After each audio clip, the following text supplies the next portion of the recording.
Wow, this moon is a little too epic. Hold on.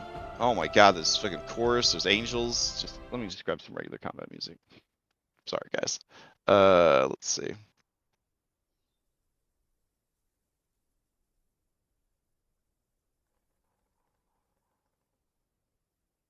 Just go here. Just some normal music. You guys are tough. These are regular elementals. It'll be fine. Alright, Tiernan, as it moves into your space and automatically sets you on fire, it is going to try and attack you twice. So here's the first attack, and here's the second attack. 14 and an 18. Hopefully both of those are going to miss, unless you're, again, sleeping without armor or something like that, which, you know, it's all good. Is Tiernan here today? It's not. Oh, thanks. Okay. How long were you guys going to let me just have a conversation with Tiernan? Couple more As seconds. long as it takes. Okay, thanks. Yeah, definitely. Yeah. Oh man. All right. Neither of those attacks hit. Tiernan did not actually take any damage yet because the burning would take place at the start of his turn. So they still control the initiative. All right. Does fire have any bonus actions? Doesn't look like it. All right. Fire will pass to. Let's see. Fire will pass to force. Right.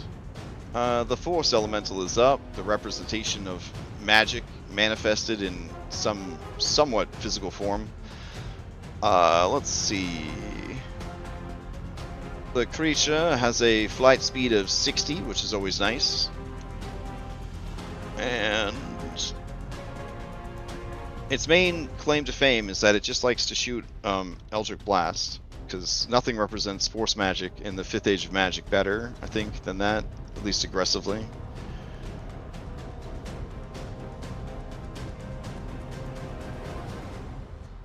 Alright, so let's see, at 12th level you get 3 beams, so it will target Casimir. And it will rise to a height of 20 feet above the battlefield.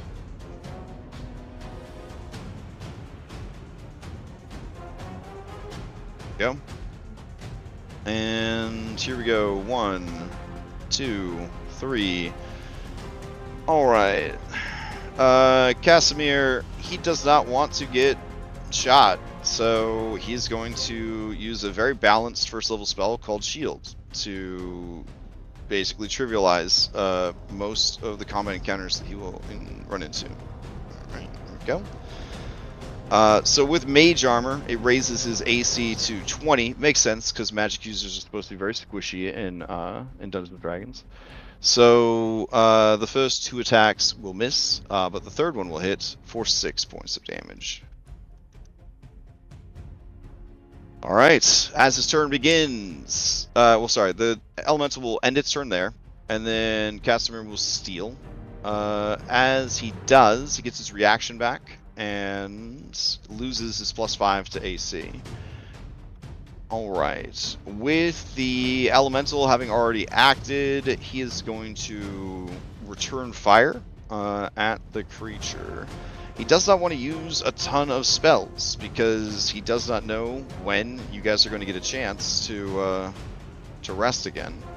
So he is going to use... Actually, he'll target fire, and he's going to use Ray of Frost on it. Oh, that's incredible. Okay, so he rolls 2 1s.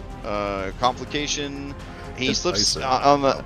Yeah, he pivots and fires at the fire elemental. You hear a crunch beneath his feet as the stick he was standing on cracks from the pressure, and then he falls prone to the ground.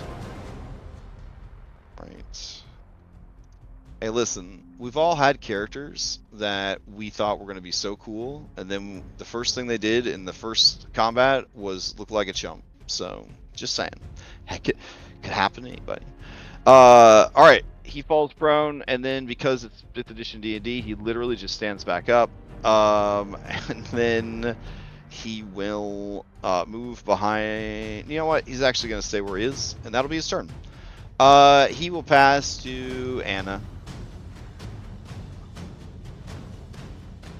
Hmm.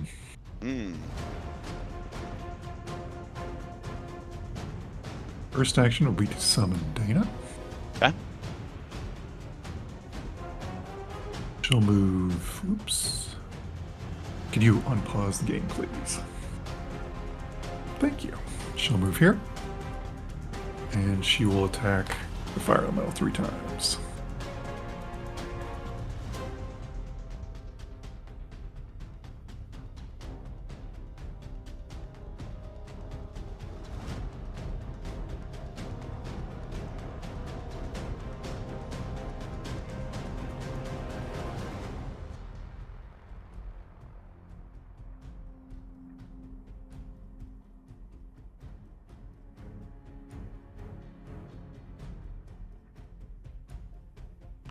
Then Anna will move.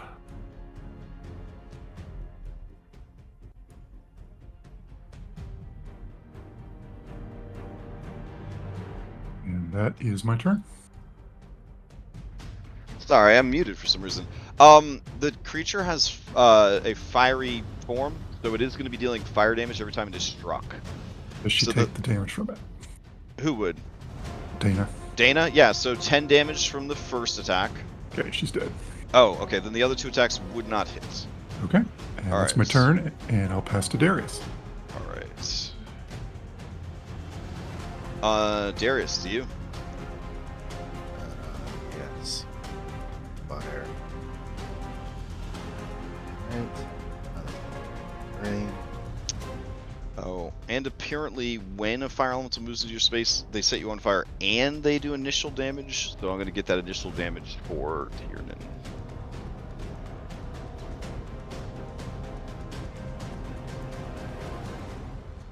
I move up to here on the elemental. Oh shit, Tiernan's vulnerable to fire. That's not good. Oh. He'd probably have some sort of fear reaction. Oh yeah. Well, the vulnerability comes from one of his negatives of being the seeker. Oh. Yeah. Ah, nature. Alright. Okay. I run up on the fire elemental and one. Oh god. I'm running his fucking character into the ground, y'all.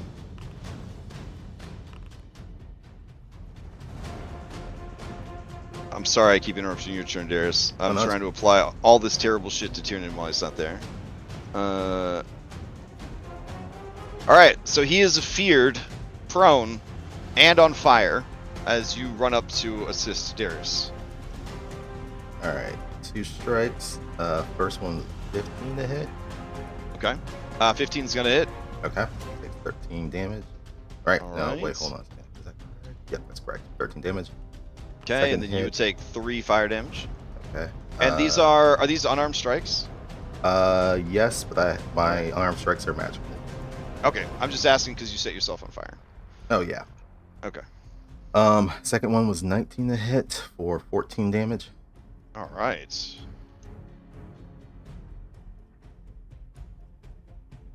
And then you would take more damage, 7 more fire damage. Okay. Okay. I want to get rid of one of these as quickly as possible. I'm going to burn a moxie point for hold on 2. 22 to hit for 6. All right. Take 6 more damage. It is bloodied.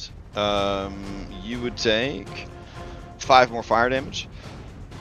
Okay. As the creature is bloodied, it gains a new ability, Hurl Flame, but it does not have a reaction to being bloodied. Okay. As part of that, a second arm strike part of the hold on 2. 18 to hit for 13. All right. More fire damage, and the creature is past bloodied. Okay, and then I'm gonna burn a second moxie point for 1, 2, 3, 4. 26 to hit for 12. Okay, 26 is gonna hit for 12.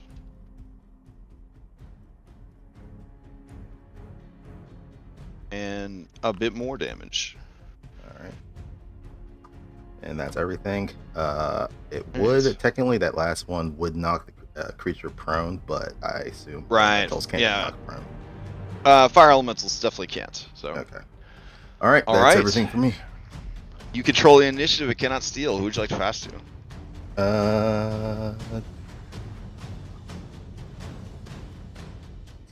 I'm gonna pass the tier.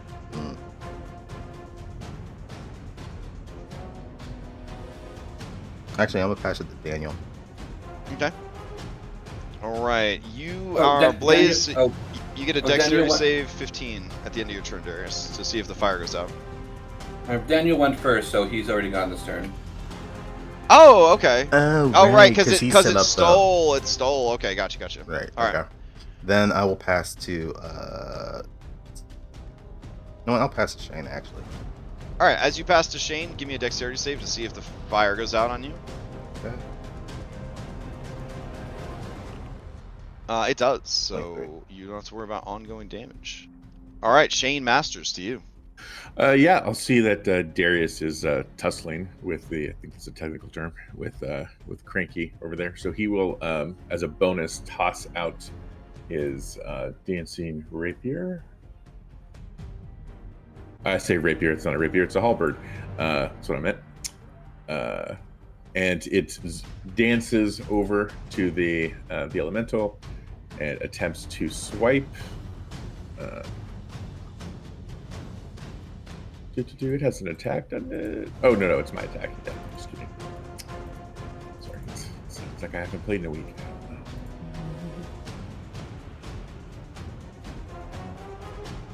Oh yeah, 21 to 21 hit. is gonna hit. It's a magical weapon. It takes 14 points of damage. And the halberd, being magical, doesn't care about this fire damage. Yep, and that is it for the halberd. I free action pull out my rifle, and I know it's not going to do a lot of damage, but he's gonna he's gonna shoot a beam made of fire anyway. Because why not? I figured they both got resistance, but Right. 2 shots into the elemental. Oh, the fire elemental? Alright, got it. Let's see him. Oh yeah, that is gonna hit. And these are non-magical shots? Non-magical, correct. Okay, so it'll just take half damage. That's fine. 18 total. Right. And I think the last thing he'll do is not leap per se, but try to do like the Dukes of Hazzard slide over the fallen log to the other side for a slight reposition. Oh shit, Darius. Man, oof. Okay. It's fine. Was it supposed to be worse for me? No. Yeah, I'm looking at these elementals. They have resistance to all physical damage. They have immunity to physical damage that's not magical. Oh shit. Yeah. All right, so your bullet passes through, and then I'll give this thing back some of itself. Okay. Yeah. fair enough. If I see the first bullet doesn't hit, or Yeah, that's doesn't fine. do anything, would I be able to shift to the apply the second hit to dashing? See if it hits him. Yeah, you could do that. Let's see. Okay. I wonder why. Whatever. And then half of that. Okay. So I'll give it back a little bit of health. All right. The So dashing. immunity to non-physical damage, resistance to, even if it's magical. All physical damage, right? Okay. Over here on this creature, it's the same deal. It has so the bullet just kind of passes through the creature. Okay. Shane will Yeah. call that out to everybody if it needs to be said. But looks like only magic hurts these guys. And I'll pass it. I'm gonna actually pass to Gustav and tell him to get further under the car toward Anna. Oh, okay. Alright, as you pass to Gustav, he is going to go further under the cart. I'm sure he will any second now. It looks like Z sorting is not on right now. Alright, he's gonna go this way. And he will take a dodge action. Because he's a kid, and this is kind of nuts. Alright. Let's see. He will pass to Excalibur, who is next to Shane. Excalibur is once again going to be spooked. It's going to try to make a Wisdom saving throw. It does not make the Wisdom saving throw this time. It will pull at its tethers. Or wait, the tree that it was tethered to fell down, right? I think. Yeah, it's Ooh, the tree's okay. fallen. All right. Okay, so I'll do an athletics check to see if it can pull itself free. Oh my god. Fatigue. It has to make a con save. Alright. It does. So it strains to pull this entire tree with it, but makes no progress and nearly wears itself out. It will pass to Tiernan. Alright. At the start of Tiernan's turn, he's going to take some fire damage. Ooh. So that's 20 points of fire damage for Tiernan. Alright, Tiernan is bloodied. He will use half his movement to stand up. He is afeared of the fire elemental, and the force elemental is up high. He's going to move out of the space. I feel like he needs to put himself out, honestly, with him being Taking vulnerable. double damage with that stuff. Yeah. Alright. A creature can remove the burning effect from itself, so swinging an action to douse itself with a flask of water or making a dexterity saving throw DC 15. I would say rolling in the snow might work. So what we'll have him do is he'll roll through the snow away from the creature. And then dash action, roll a little bit more and stand up to put out the fire. And that'll be his turn. Alright, he will pass to Irenia. Irenia shouts to you, Shane, and she says, "Only magic?" Yes. As far as he knows. Let me see. Alright. And then she is going to run up and heal Tiernan with healer. Right, doing minimum healing. Cool. Alright, so that's 4 plus the hit dice. Okay. So 16, and then he has the debuff of healer healed. Okay, and then she will grant advantage to the next attack against the fire elemental, and then she will step back to here. Alright, she's gonna pass to Taltos. Taltos, here's the thing about magic. He's not too happy about that.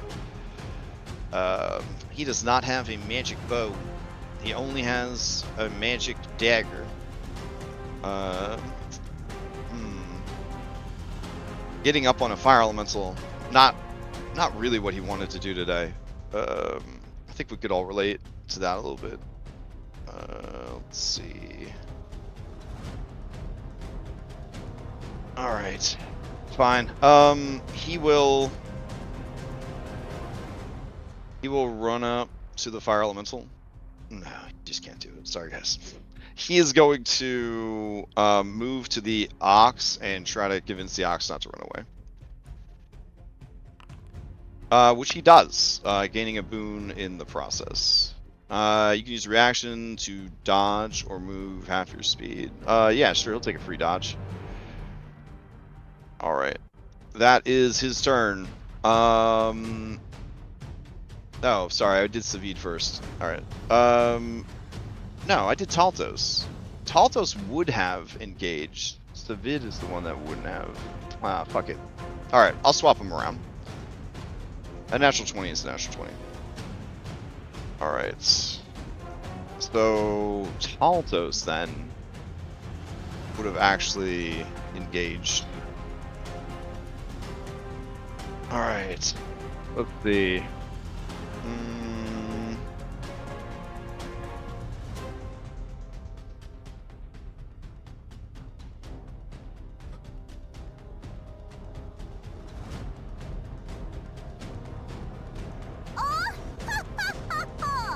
I got dropped from the call again. Okay. So Taltos would probably at this point, yeah, I guess he'd shillelagh up. That seems good.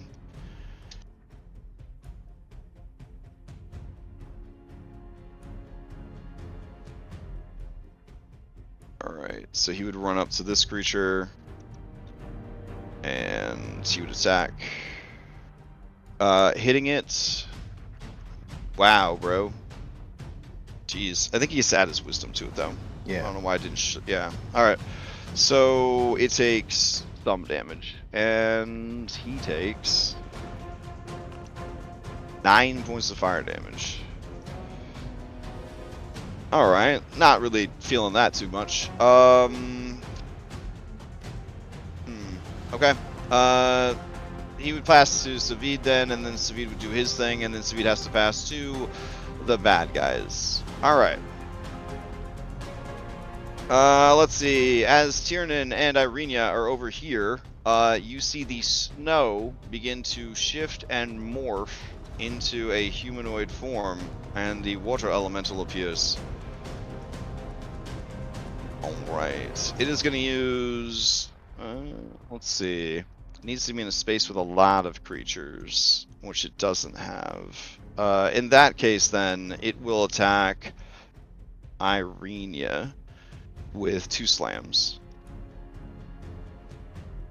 First attack misses, second attack misses. And its speed is 0 until the end of its turn, so I guess it, like, ices over. Alright, that is that creature's turn. It will pass to Air Elemental. Alright, Air Elemental is going to descend from on high with its 90-foot speed, flight speed. And where's the action at? Alright, this guy's been casting some spells. So yeah, it's going to descend on Casimir. Alright. As it does, it is going to... yeah, it's going to activate its Whirlwind ability. Alright. Casimir has to make a strength save. Jesus Christ. Alright, he fails. He takes 22 points of damage. And let's see. He is flung 20 feet in a random direction. So we'll treat 9 as straight up. 8. Alright, so he is thrown even further from the party. Over here. Takes 22 points of damage. And is knocked prone.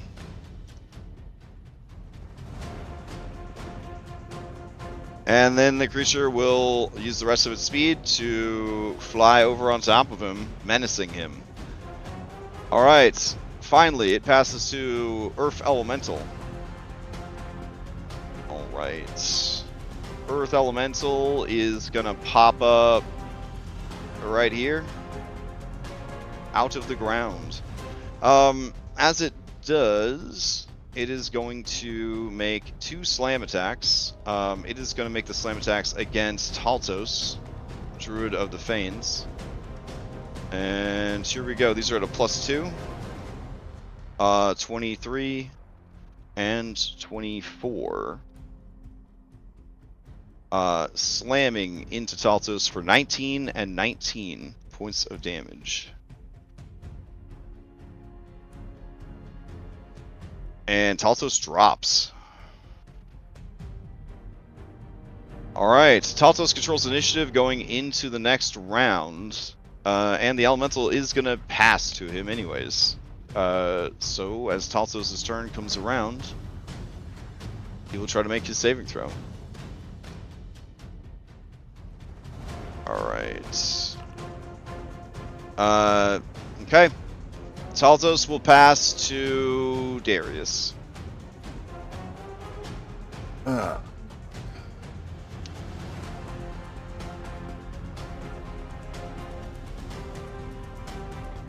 always.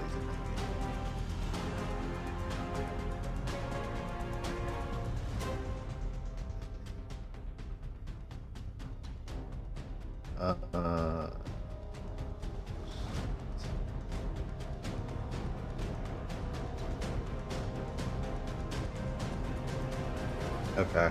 Ooh. One thing I should mention about the fire elemental. The fire elemental, because it is snowing, it is taking ongoing damage because of its water susceptibility. It's not a lot of damage, but it does seem to be sort of in pain from the environment, which would either remind everybody or kind of demonstrate that it doesn't like that. Only I could grapple it and just shove its face into the snow. Right? Okay.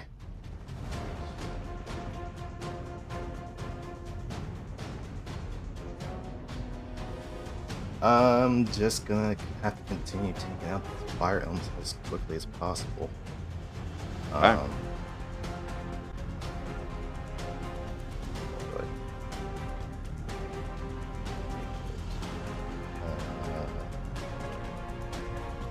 22 to hit for 7. Alright. 17 to hit for 14. Okay, those are both gonna hit.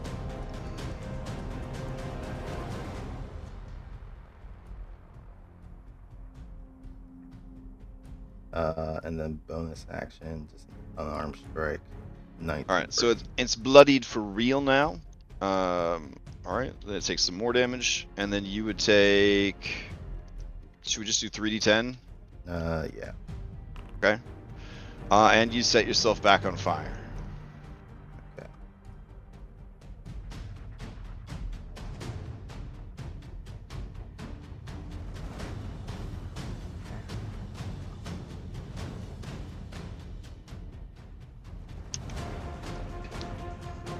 Alright, anything else from Darius?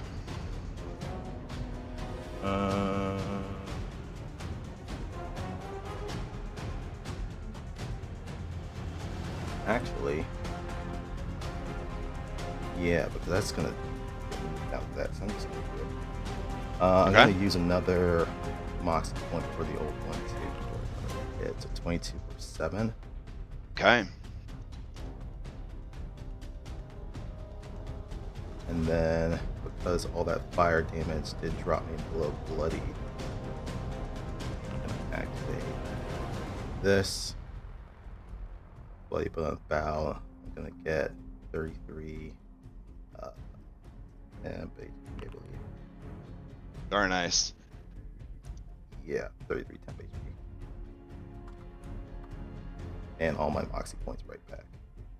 Alright. And then 9 more fire damage as you are just inside this creature, essentially, just punching at what congealed parts resemble a humanoid form. Yep. That's it. That's all for me. Alright. It's going to steal specific damage. You can make a dexterity save DC 15 to automatically put out your burning. Alright, you are no longer burning. But you may just want to leave it on because Yeah. Until this thing's dead, I may as well. Yeah, so she's gonna move into your space on her turn. The fire spreads up this felled tree a little bit, and then the fire would spread to this tree, and surrounding you from all sides. She is going to. Yeah, I think she's just going to keep trying to touch you with fire. Because Hurl Flame is a ranged attack, and she's in melee with you. Alright. So here we go. First attack's gonna miss. Second attack, 18. That is exactly my armor class. Alright, so it's gonna be 16 points of fire damage. Okay. Plus, when she moved into your space, you would have taken 9 points of fire damage. Alright, so on that attack, it's cross counter as a reaction. Okay. I reduce it by 20 points, so I take no damage. Holy shit! Okay. Let me just make sure that if it's when you take damage from a melee weapon attack, would this be considered a melee weapon attack? I mean, yeah, because it's a natural weapon. Okay. Then Yep. I reduce it to 0 and take no damage. Alright. Because of I reducing it to 0, then I get to make an arm strike back at the creature, but that's not one. Ooh, God, okay. Let's see what happens. Flat-footed, your speed is 0. That's fine. I'm not going to be going anywhere. Alright. Okay, cool. So she controls the initiative going into the next round. She's gonna go ahead and pass to... ooh, wait, she still has some movement left. So, because she's an evil spirit of fire, she's also gonna move on to... she would set the earth elemental on fire. I don't think he'd like that very much, but... I mean, they're also evil. So yeah, she's gonna move into the space. She's gonna set the earth elemental to burning. And then that is also going to set Taltos to burning. So Taltos takes a failed death save, and when his turn comes up, he will die. Alright, the damage to the earth elemental is 8. Let's see.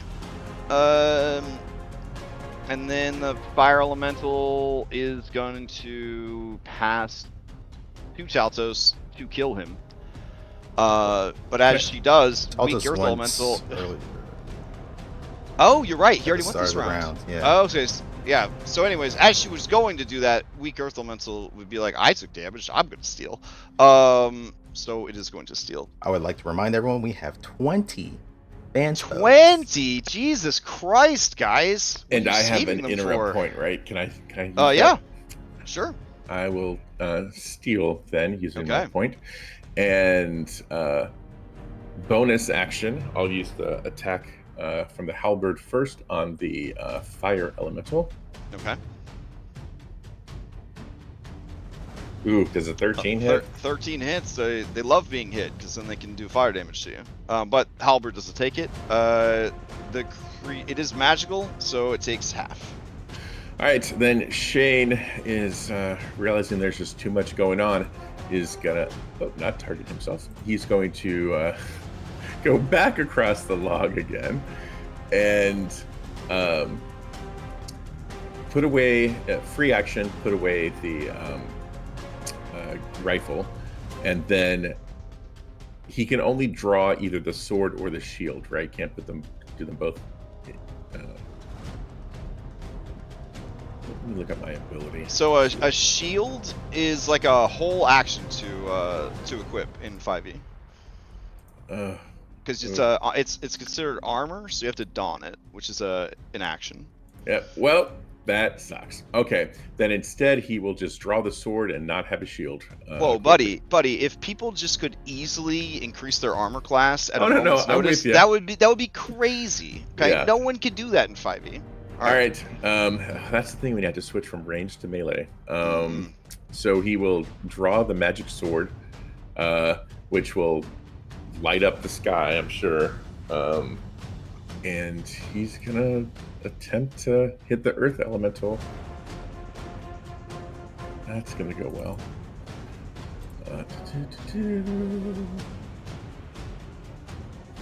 24. All right, as you draw this weapon of light, all of the elementals turn to look at you, and you feel their seething enmity. Yep, and he gets a second attack. Alright, So as here- you attack the Earth Elemental, Uh-oh. you find that it has similar resistance to physical damage. But because it is magical, some of it goes through. Yeah, thought as much. Next swing. 20 just hits. Ooh. Okay, that is his turn. Alright. Unless he steals. Oh, he's definitely stealing. Okay.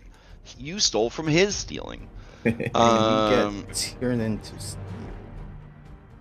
Do you? With I mean, the if you things, want to spend the action economy, what do you want Tiernan to do? To put a healer's heal onto Teltos.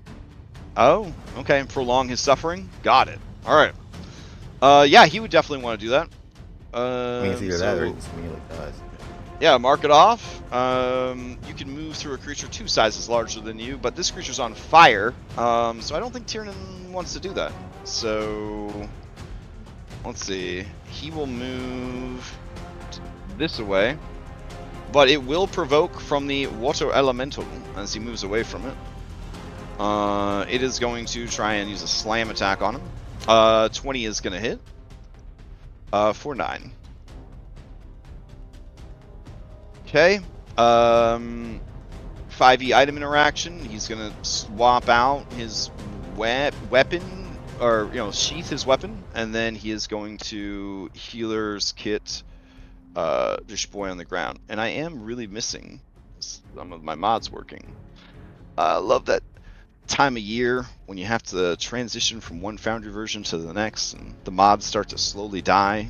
That's good times. It's good times. All right, Taltos will receive some healing from this. Does he have healer heal on his sheet? Oh my god, there's so much stuff on these sheets. Let's see. I'll just grab it off of Irenius. I can't find it on his. Alright, here we go. 9 plus Taltos has... How many hit dice do you have, son? 10. Okay, so 19 points of healing. Kid is still on fire. And he's got those death saves on him. Those lingering death saves. He needs to be healed to full to clear those out. But he's still alive. Let's see. Tiernan has any actions left? Let me see. Moved in, pull that guy up, and then that'll be it, right? Yeah. I guess bonus action. He'll re-equip his. He'll take a second item interaction to re-equip his weapon, and then that would be his turn. All right. He'll pass to Anna. And by now his fear would be down to fear 1.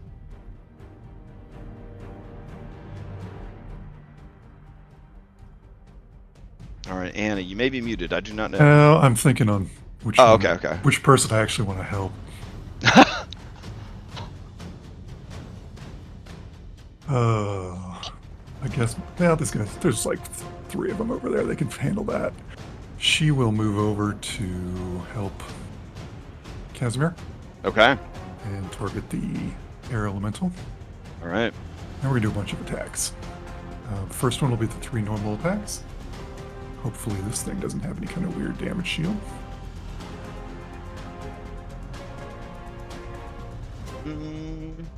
Okay, so 23 is going to hit. 12 is not going to hit. Am I getting a flank at all? Flank from customer on the ground, yes. Yep, but that still 12 still does not hit. Ooh, interesting. Okay, well, Yeah. we're going to spend 2 exertion points. Okay. And you To do spend- notice that this creature is resistant to physical damage, even though it is magical. That's okay. Yeah. We will spend her 2 exertion points for Rapid Strike and use her bonus action for another attack. Pipe. Okay.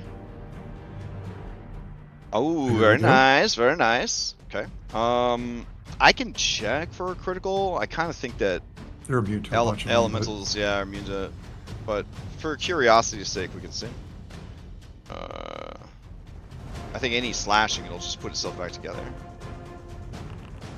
Yeah. Okay. Okay. And then it takes some damage.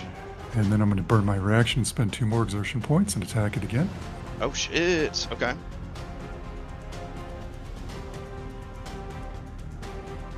And get another critical hit. Hell yeah. Alright. And then I'm going to action surge. Okay. And we're going to do 3 more attacks. As soon as I can find action surge. There we go.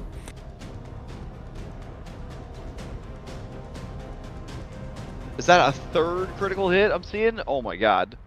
So 15 plus flank is gonna hit. And then natural 20 is gonna hit.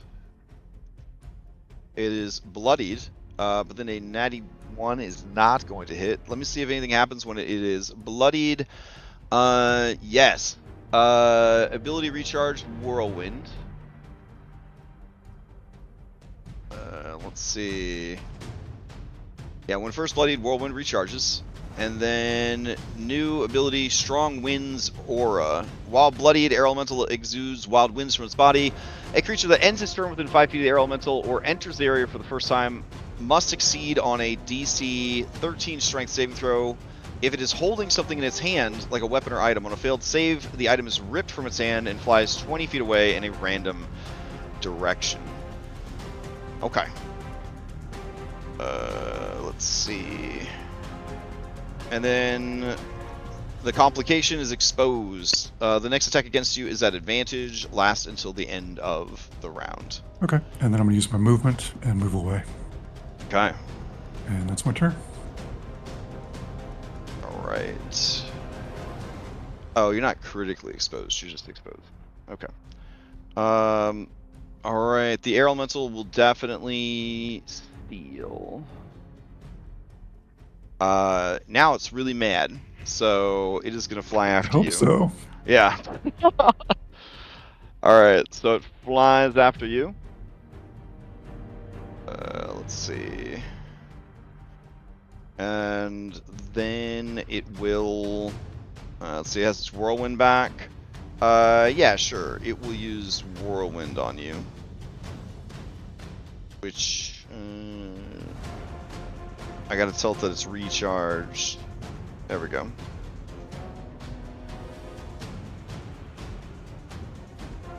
Alright, so Anna, give me a strength saving throw. Ooh, alright, 12 is not gonna make it. You okay with locking it in for that? Yeah, I'll take it. Okay. It's 19 damage, and you are flung 20 feet in a random direction. Also, I guess you entered its aura when it brought its aura to you? Question mark? I feel like that works. Let me see. Let's see, on a creature ends its turn or enters the area. So technically you did enter the area even though it wasn't by choice for the first time.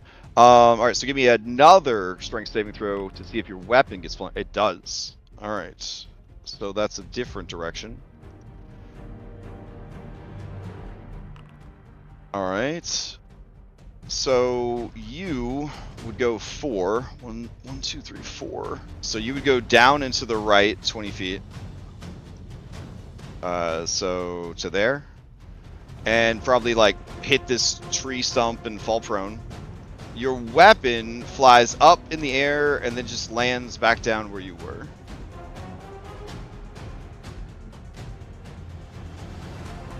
Let's see. Yeah. And then, let's see. I'll just put that new text tool there. Oh my god. Foundry, please have mercy on me. Okay. And then with the rest of its movements, because it's got 90-foot movement, it will move...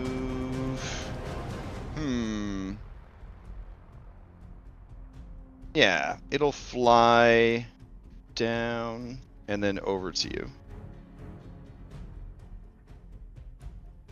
Alright, ending its turn right there. Okay, that is its turn. It will pass to... Let's see, Daniel. Nah, it's gonna pass to one of the bad guys. It's gonna Oh. pass to weak Earth Elemental. Huh? What? No, I was saying Daniel to steal. Oh, does Daniel want to steal? Are you? I mean, I mean- Sure. I'll steal. do you feel like stealing's gonna make a difference? Or do you want to save your Vanspos? I mean, I think we can refill the tank at the next Uh, gas station. Okay, all right. Daniel, you're up. All right.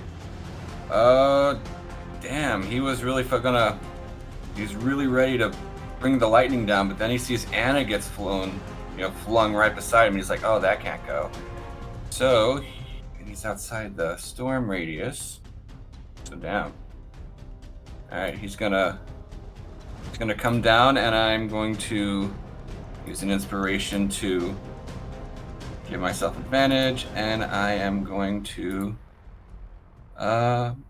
shock the air elemental for 18 for 14, and with Anna there an advantage plus sneak attack. So 14 lightning, 24 sneak attack. Which would actually be more lightning in this case. Yeah. So that is 38 lightning damage. All right. So as you drop this 38 lightning damage on the creature, it being a creature of the air and the sky, it is resistant to lightning damage. However, given the source of your lightning damage, the creature takes the full amount and becomes afraid. Mm-hmm. He's gonna point at his eyes, and then point at his eyes. And then he is going to bonus action disengage and get back on the wagon out of harm's way. All right. Full disclosure: did you have anything in your either of your hands when you went up to the creature? You don't normally, right? Because you have psychic daggers that just magically appear. Right. Okay. All right. Well, he would have had. Well, he normally has a shield, but he wouldn't have had it. In the middle. Oh, of the okay.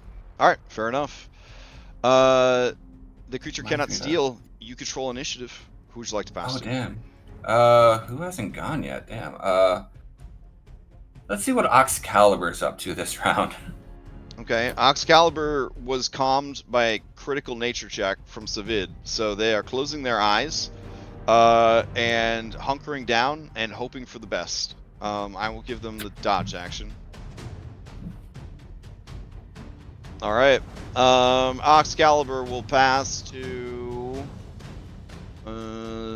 Savid.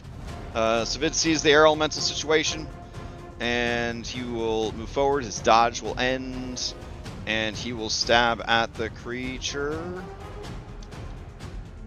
Here we go.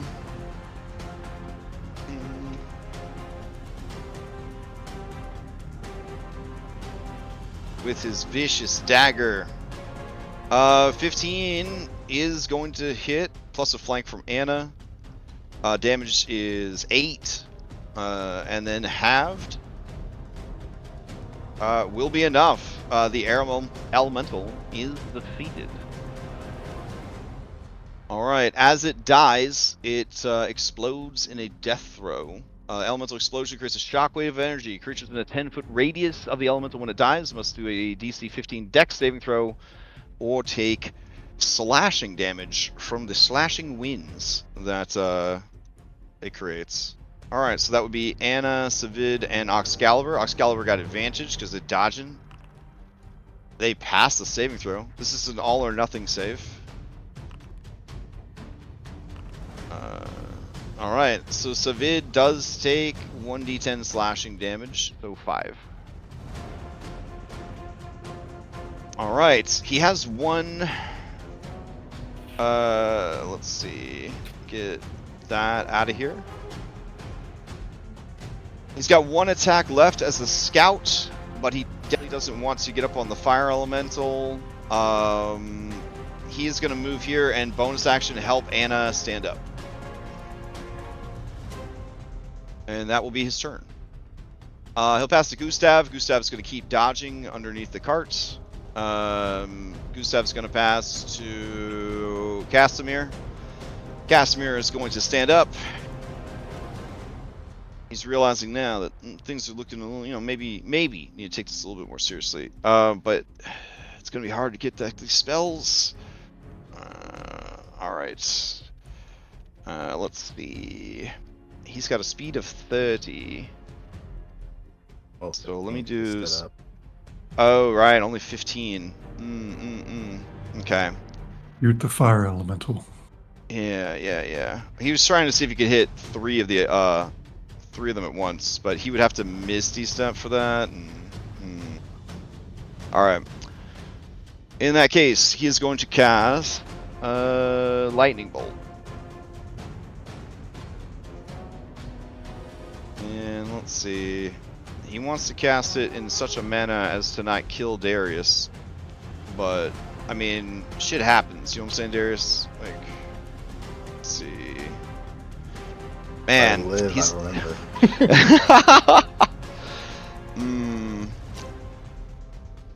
Damn. Would he... You know what? Fuck it. Alright. He will move and Misty Step to be right here. So burning a 2nd level spell and a 3rd level spell to cast Lightning Bolt. And let's see. I guess if you all die, he can't make it to the Amber Temple, so. Alright, and then all of these guys get to make saves. Not you, you're already dead. And you. There we go. Okay, Earth Elemental fails, the other two pass. The damage is 23. Wow. Okay. Let's see. The Water Elemental has vulnerability to lightning, so it do take half, but then full. Or sorry, not full. Half and then doubled. Earth Elemental is immune to lightning as it passes through its body. Fire Elemental would take half. And still be going. And now he's right next to this Elemental, and it can steal. Okay. And it is going to steal. Alright, the Water Elemental is going to turn away from Irenia. They really don't like wizards. They're gonna... Because, you know, wizards are why they're stuck here in this fucking hell dimension. Whelm. Whelm seems good. Alright, it's going to slush into... Oh, wait, it can't, because its speed is 0. Alright, in that case, it can't use Whelm. It will just beat him senseless. Or not. Let's see. Critically exposed. This lasts till the end of the round. Oh, alright, sigh of relief. And then it's going to attack again. 12 is not going to hit with his mage armor. So that is the Elemental's turn. It's done. It's going to pass to Irenia. Irenia sees that Casimir is in trouble. She's going to run over and she's going to heal him. Alright. Here we go.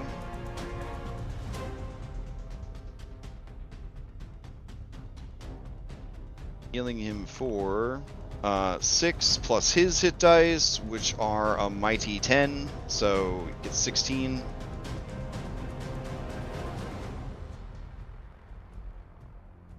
Alright, and then bonus action, she will make the Earth Elemental easier to hit. And I guess by now the easy target on the Fire Elemental would wear off. She's going to pass to Force Elemental. Alright, Force Elemental saw that it wasn't having too much luck with Casimir because he has a shield. He'll leave that to someone else. He's going to scan the battlefield looking for targets, and he sees Darius. Alright, Darius, it is going to fire off Eldritch Blast at you. Here we go. 1, 2, 3.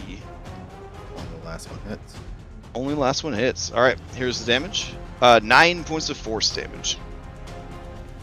It's pretty happy with his positioning, so it's just going to hold his position. Passing to the Earth Elemental. Earth Elemental is going to take some damage. 8 points of fire damage. It does not resist the fire. And what is Earth Elemental going to do? It has a lot of cool bloodied abilities, but by itself, it's just about smashing. Let's see. They got a guy on the ground here who's prone, so it'll just beat on that guy. So here's the attack. Maybe. 20 is gonna hit for 16.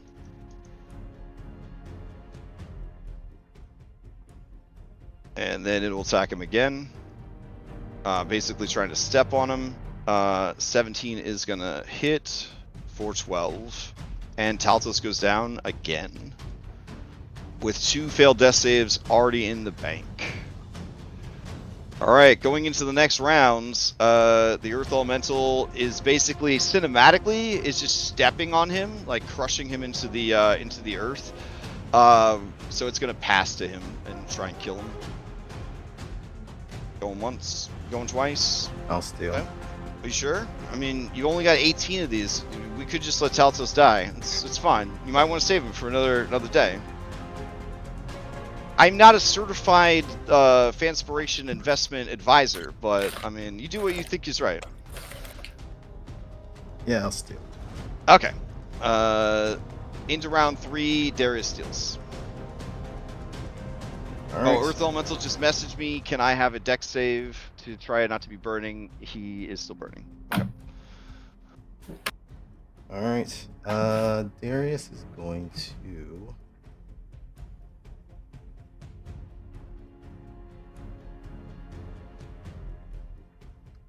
He's gonna spend. Actually, this is a bonus action.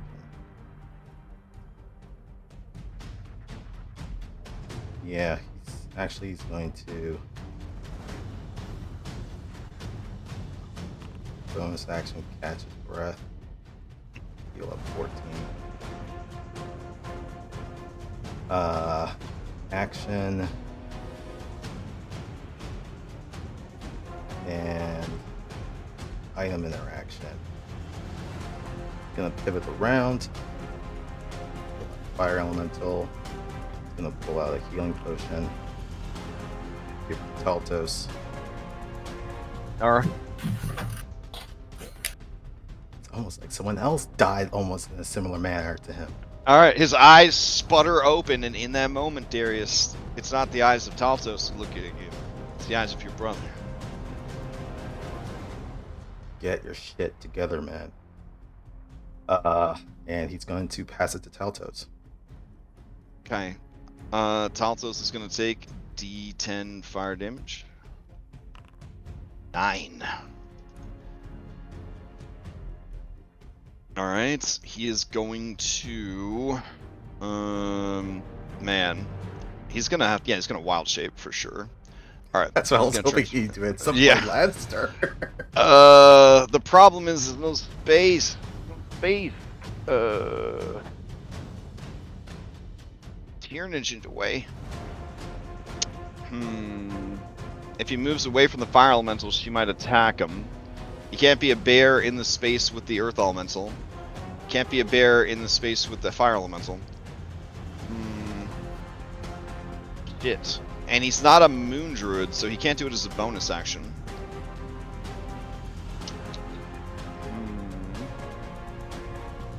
Fuck, he's gonna... I got an idea. Alright. He's already burning, so he can't be burning more. He's gonna move here.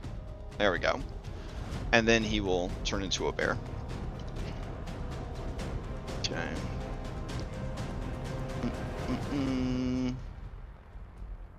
Alright.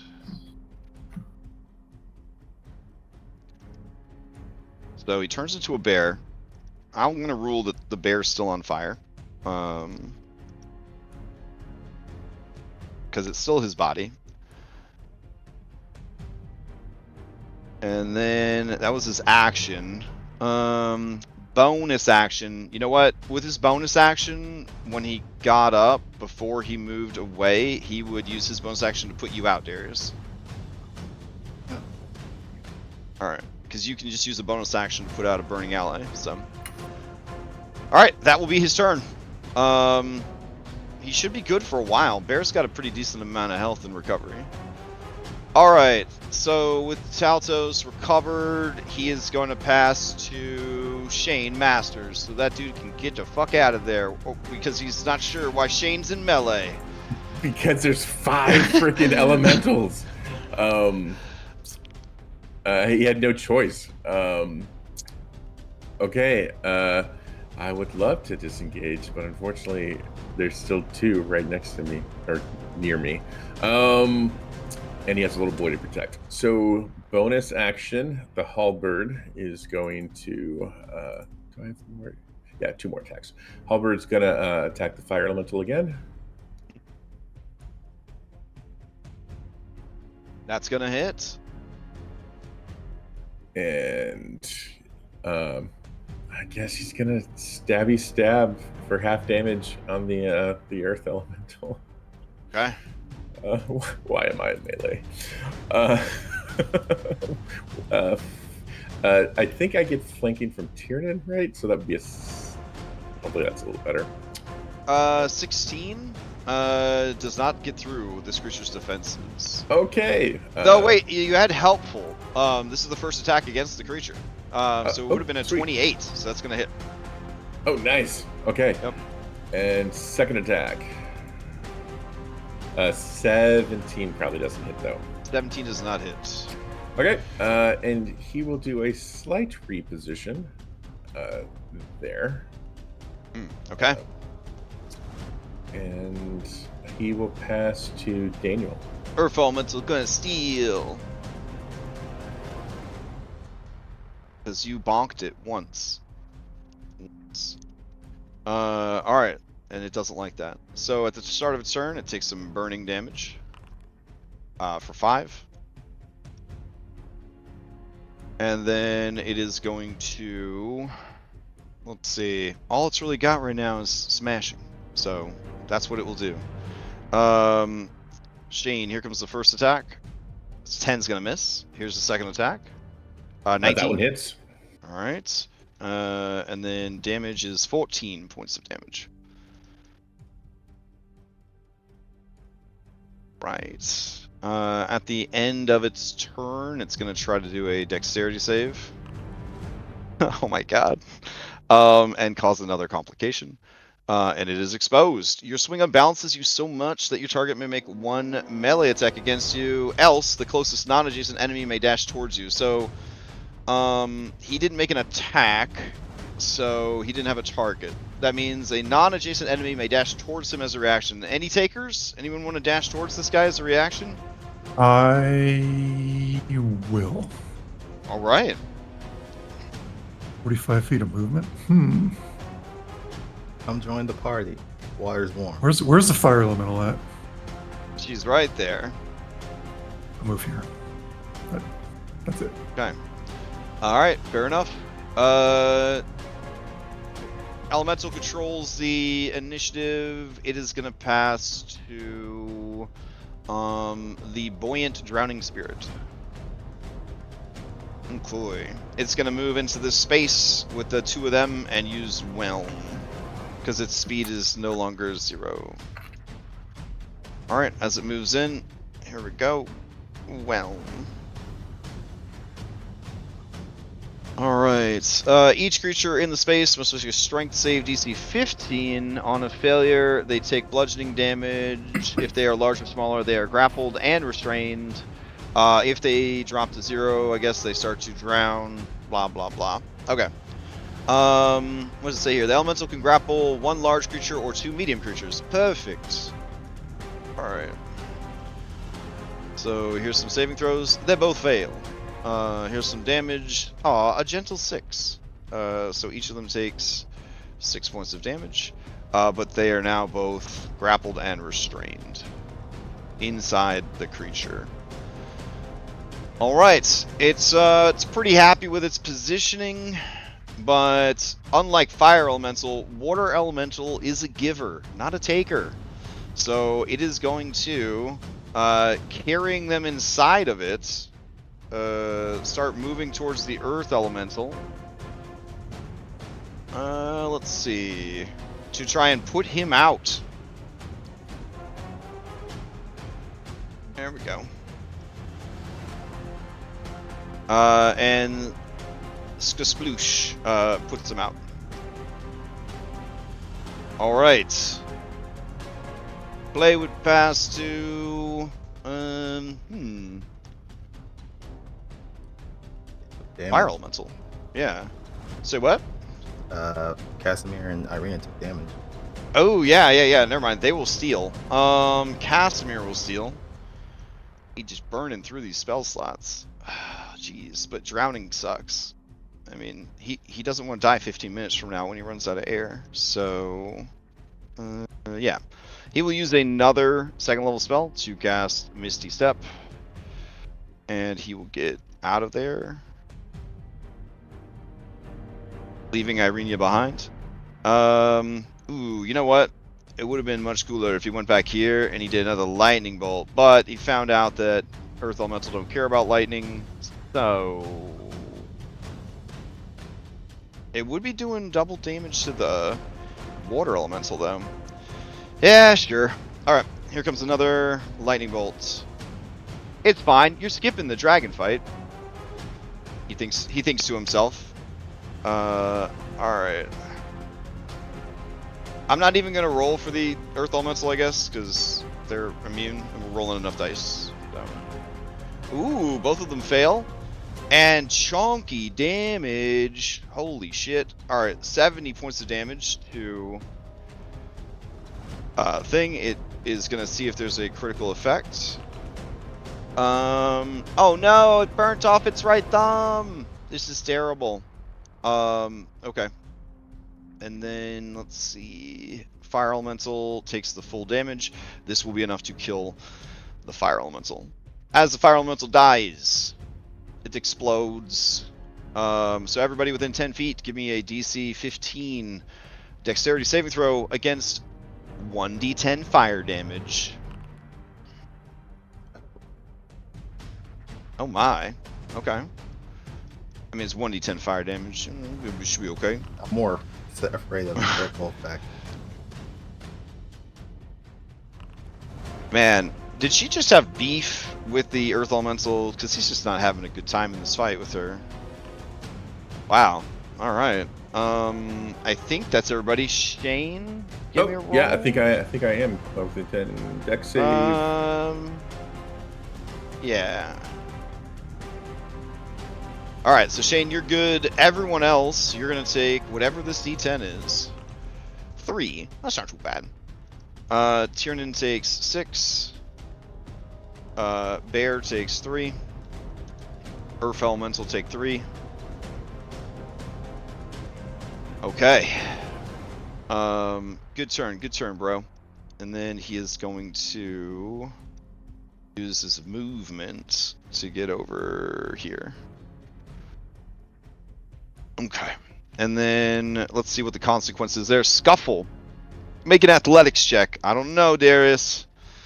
I don't know. Let's see it.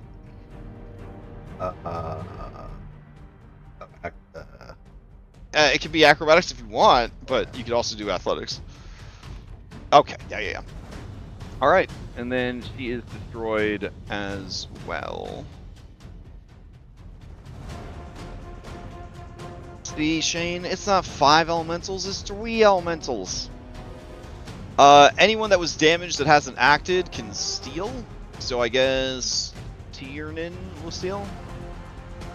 Alright, Tiernan sees this big old dude. He's got flank from you. He knows his rolls are hot as hell. So he's going to strike this thing down with the Blood Spear of Kavan. Yeah. Alright, so here we go. First attack. With a flank from Shane is going to hit. Second attack does not hit. Alright, Earth Elemental take a little bit of damage. Okay, anybody know anything else that Tiernan might do with his bonus action? Doesn't he have like 2 weapon fighting or something like that? Oh, wait, here you go. He'll move in, and then bonus action, he'll put the bear out. Fire control. He's a firefighter, you know? And then his sphere would go down. He'll pass to Anna. Alrighty. First thing we're gonna do is summon Dana. Oh, where do I want to put her? Let's put her here. She'll move over here. She'll attack the Earth Elemental. Oh, I'd have to draw a new weapon. She'll attack the Earth Elemental 3 times. Okay. And is it targeted? There we go. Ooh, alright. Let's see. True silver does count as magical, unlike regular silver. So those are still going to do some damage. Right. Takes a little bit more, a little bit more. Okay. And then? Move there, Oh. and You bloodied it as well. As you bloodied it against a new ability called Hard as Rock. While bloodied, it can use your action to increase its AC, and then it has a new ability, which you guys probably remember, Wall of Stone. I remember Wall of Stone. Okay, and she will pass to Daniel. All right. Daniel, to you. All right. Let's see. Daniel's going to bring the lightning down square in the middle of that earth elemental. He doesn't know about the lightning thing. The water guy's right there too, if that helps. Yep, and it's got a 5-foot radius, so it'll get him too. Pipe. Okay. So, yep, striking here, it'll get both 19, 15 dex. Oh, it fails. You blow up the drowning spirit as it explodes, and its death throws 10-foot radius cold damage. DC 15 dex save. So that would be Shane, Irenia, Dana, Anna, and weak Earth Elemental. Alright. I can't believe it. Weak Earth Elemental, what are you doing? Right. Don't know why I rolled it again. It's supposed to be Irenia's. But a 9 plus 7 is a 16, so she would have made it. Alright. Let's see. And then here comes the cold damage. 2 points of cold damage. Alright. Alright, what next? What next, Daniel? Alright, he's just gonna stay right there on the wagon, got that good vantage point. Let's see, who hasn't gone yet? Ugh. That would be... The Force Elemental hasn't gone yet. I know. Excalibur, you're steady. Let's pass. Okay. He's gonna re-up his dodge. He'll pass to Gustav, who re-ups his dodge. Gustav will pass to Irenia. Irenia, I don't think owns any magical weapons. Doesn't have any in our sheet.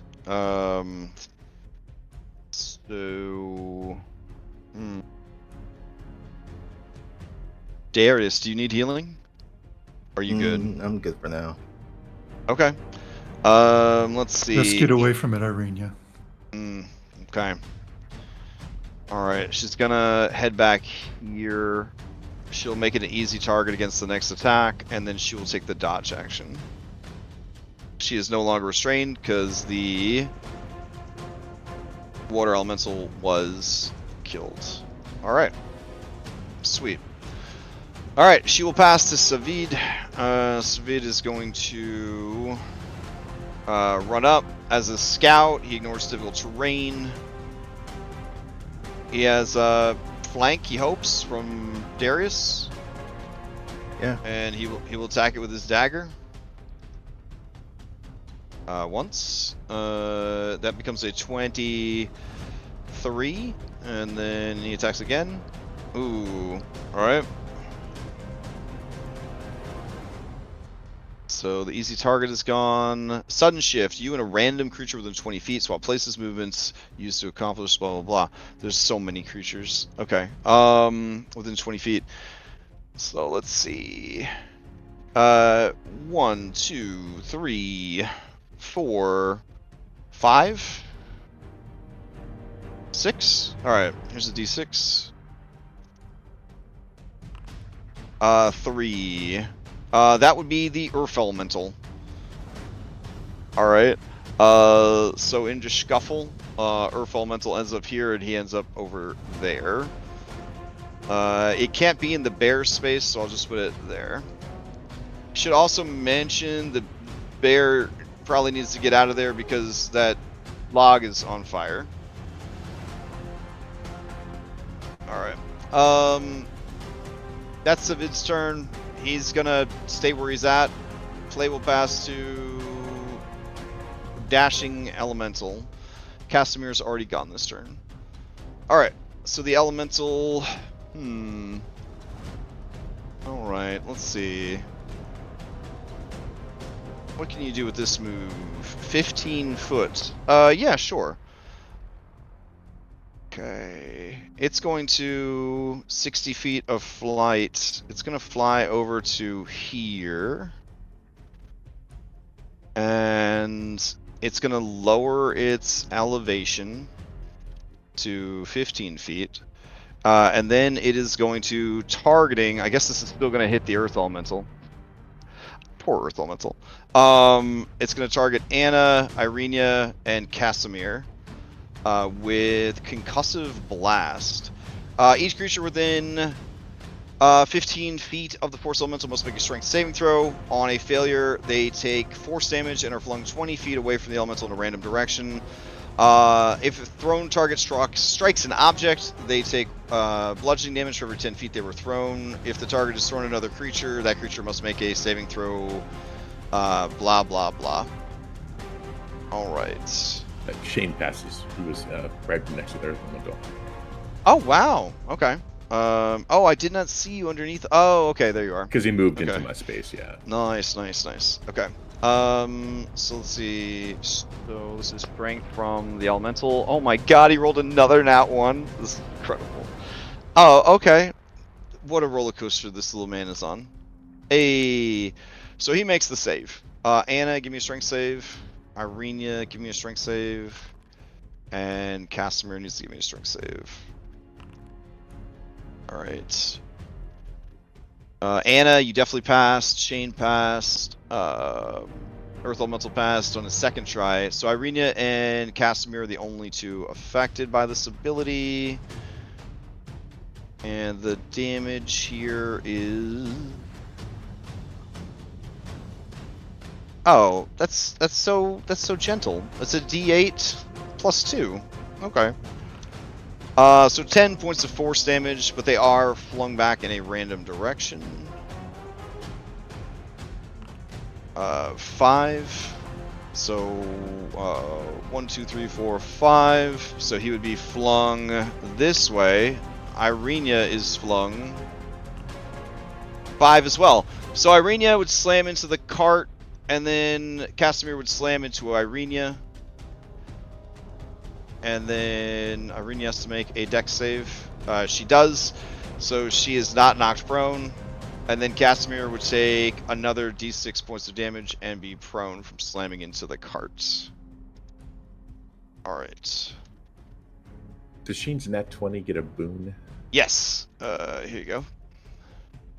You regain one of your lowest great. level spell slots or a hit die. Oh, hit or die. 5 plus APL temp HP. And party levels, what are we, 8? Oh, 12. 11, yeah. So 16 temp. Take it. Alright.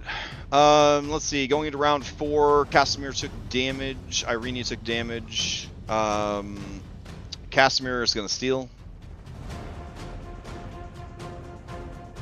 Alright, he's going to stand up.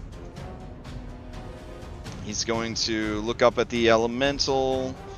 And he is going to cast, hopefully, an upcasted Ray of Frost. Hey. No, not against the Earth Elemental, against this guy. Alright, so it takes 18 points of damage. I will see if there's a critical effect that would actually affect this monster, because this is energy based.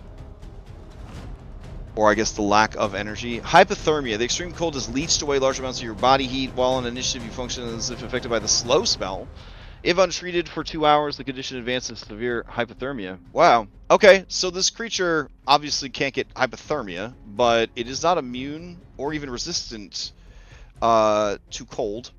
And then it is not immune to a slow condition. So I will say that it is slowed. Which means that it's going to have trouble casting spells. Alright. And then he is going to climb up into the wagon. And that will be his turn. Alright, the creature's going to try to steal.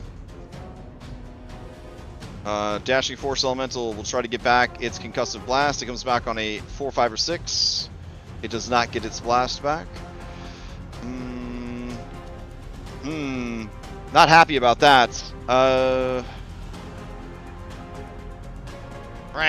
Okay. And it's slowed too. Why? Alright, it's gonna float higher up. And then from on high, it will try to cast a spell. If it gets an 11 or higher, it doesn't get to cast a spell till next turn.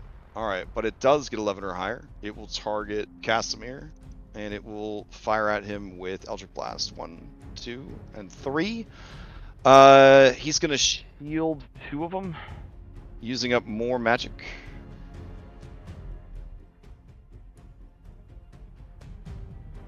And then the creature is going to just hit with the last attack for 2 points of damage.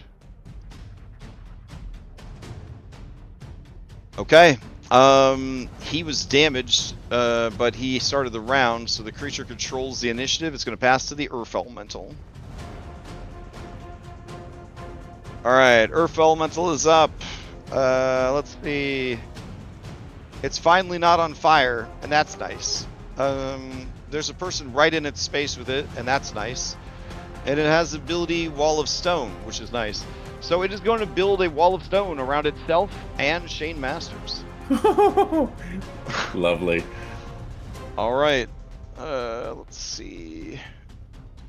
Wall tool. Here we go. Tiernan's in space too. Oh, I guess Tiernan's going to be in on the action too. At least you're in there with a friend. Alright, it seals you guys inside with it. Fun. Alright, and that's its turn. So it uses Wall of Stone. Alright, play will pass then to... I don't know. Shane Masters. Okay.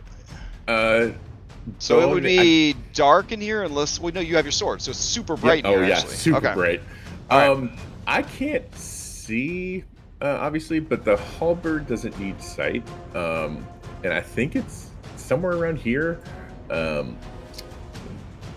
see. Yeah, I can't do anything. Is it within 30 feet?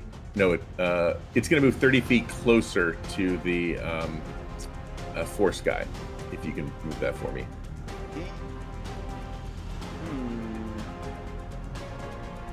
Yeah, sure. And it will just stay along the ground for now. Okay. Eventually, when I'll have to float up, but for now, he's just there. So that's a bonus. Yeah, I will just do 2 stabby stabs. I assume I get flanking from Tiernan since we're in the creature.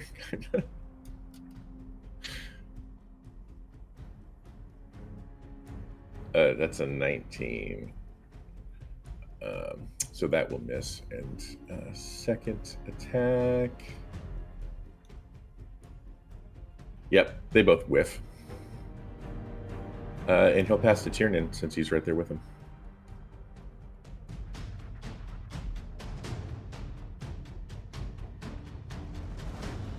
maybe crash. I don't know why my headset keeps muting. I'm sorry. Okay. Let's see. Play passes to Tiernan. Okay. Tiernan will attack with the Blood Spirit Vomit with a +2 from Shane's flank. Both of those are going to hit. For some damage. As you guys are slowly whittling this creature down. Tiernan will pass to Darius.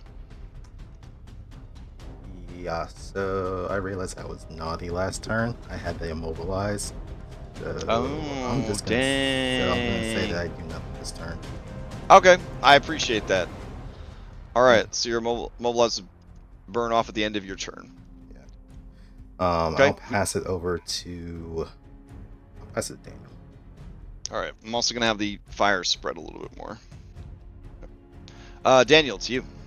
All right.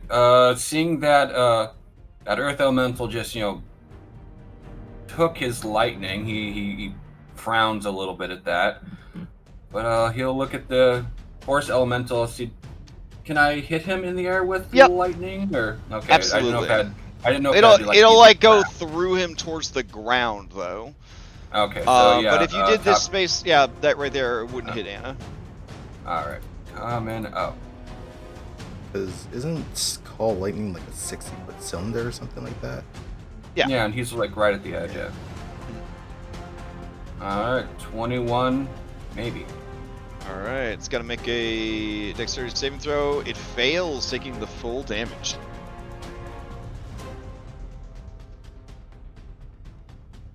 All right. He'll hold his ground and pass to Anna. Okay. Play passes to Anna. Alrighty, we summon Dana 15 feet up in the air. Okay. She'll move 30 feet to be at the same level as it. Okay.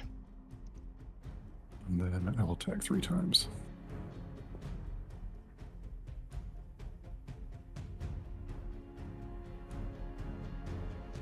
All right, let's see. 11, 10, and 21. The 21 is going to hit.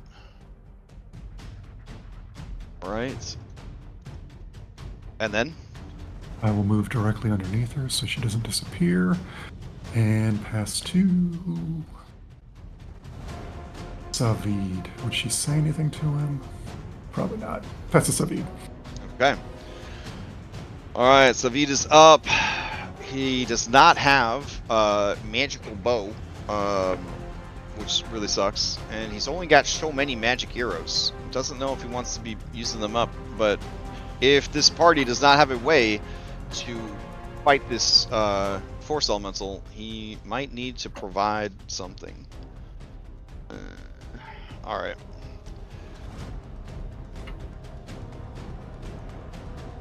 Okay, so he will use 2 flame arrows to make 2 shots against the Force Elemental.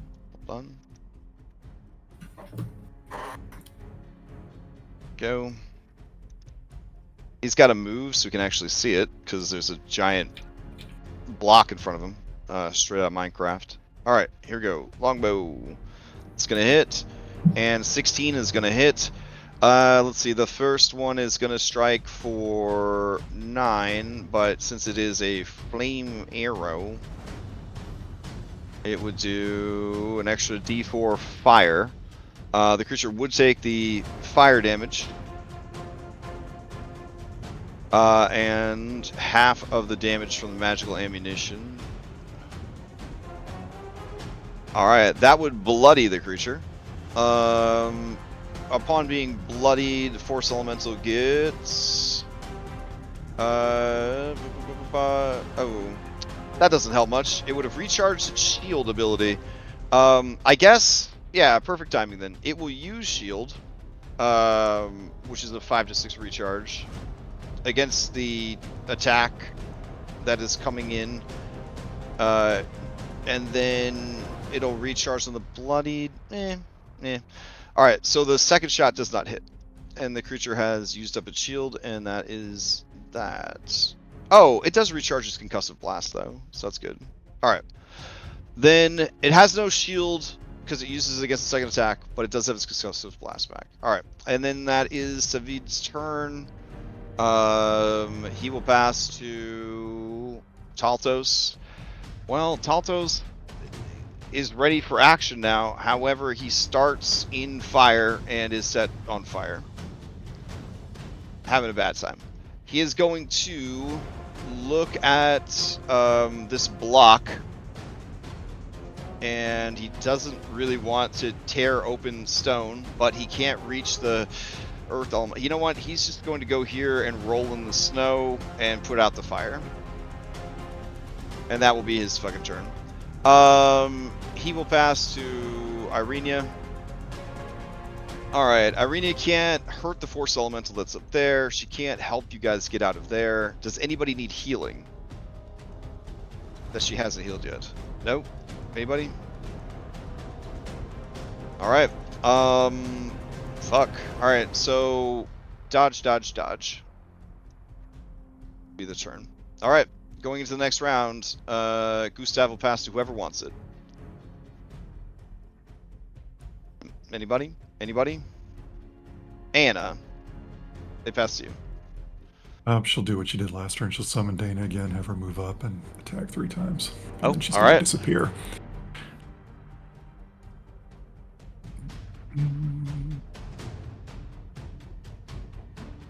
Alright, let's see. 21 is going to hit, 17 is going to hit, 10 is not going to hit. Alright, so it'll take some damage and some damage, but it is still going.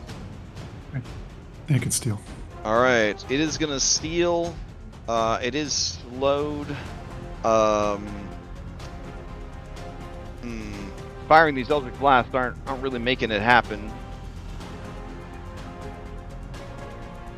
Okay. It will move 30 feet this way and down towards the child and the quest NPC. So it's now right above the wagon, and then it's going to detonate its concussive blast again. This is going to hit the wagon, Irenia, Casimir, and the kid. All right. Oh, no. And I don't think Daniel, because it's up high. So, well, no. Did Daniel- it damage the wall? Oh, the wall. Yeah, the wall's within 15 feet. Yeah, all right.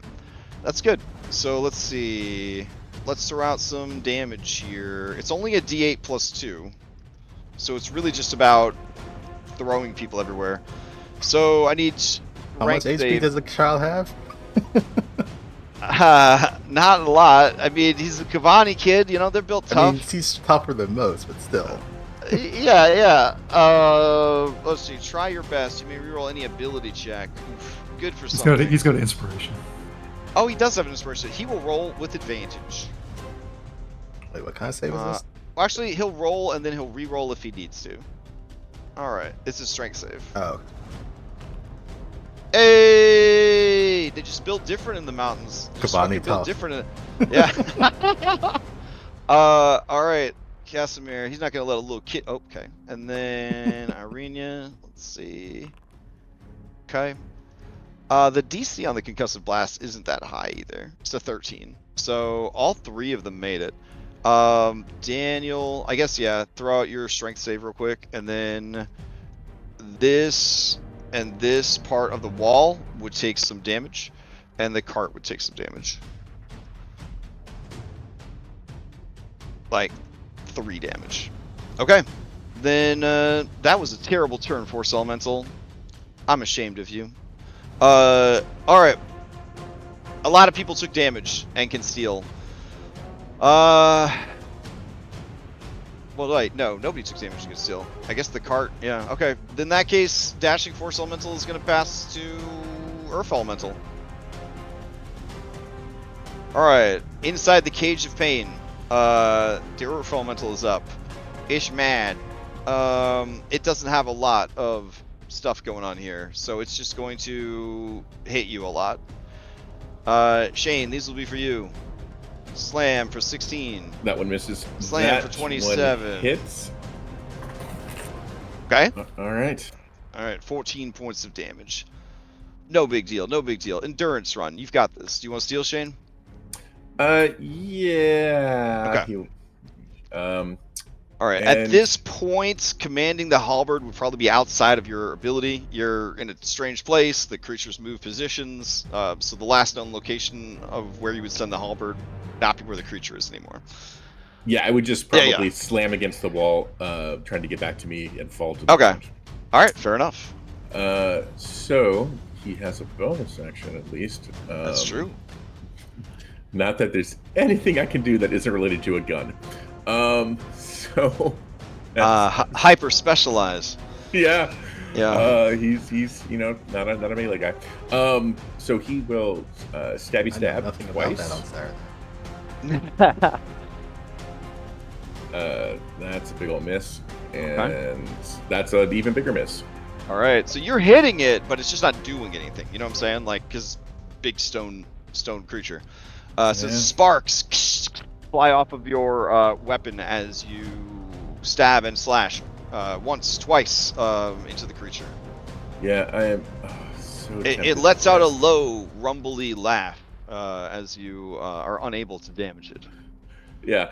Bonus action. Can I give Tiernan help against this guy or whatever? That would work. Okay. You want to bolster him instead? Yeah, I'll bolster. Bolster Tiernan. Okay. All right, help him get that higher attack. All right, you gonna pass to him? Yes. All right. Tiernan says, "Well, don't worry, Shane. It's just 10, 20, 30 more strikes, and we've got this guy. I can see he's really crumbling. It's crumbling here. And then he will attack with the blood sphere with a +3. All right, so the first attack's gonna hit. The second attack is not. It takes some damage. And he squints at you through the bright light of your sword, and he tries to give you a winning smile. It looks like that. Yeah, very believable. All right, and he will bolster you back, bro. Okay, he says, "Don't worry, Darius will punch his way through these rocks in no time." Then he passes to Darius.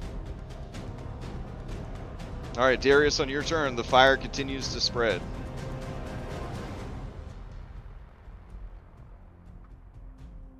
All right, you're up. All right. Gonna move to here. Target the wall. Okay. And just start wailing at it. I think I can't break through. 12's gonna miss. Alrighty. 26 gonna hit. These are those thin panels. AC 15, 30 hit points per inch. All right. Let's see. And then these panels are only 3 inches thick, bro. So you only have to get through 90 hit points to break this panel. Okay. All right. And since they are an object, there is no flank bonus on these, but let's see. So 12's not gonna hit. 26 will hit.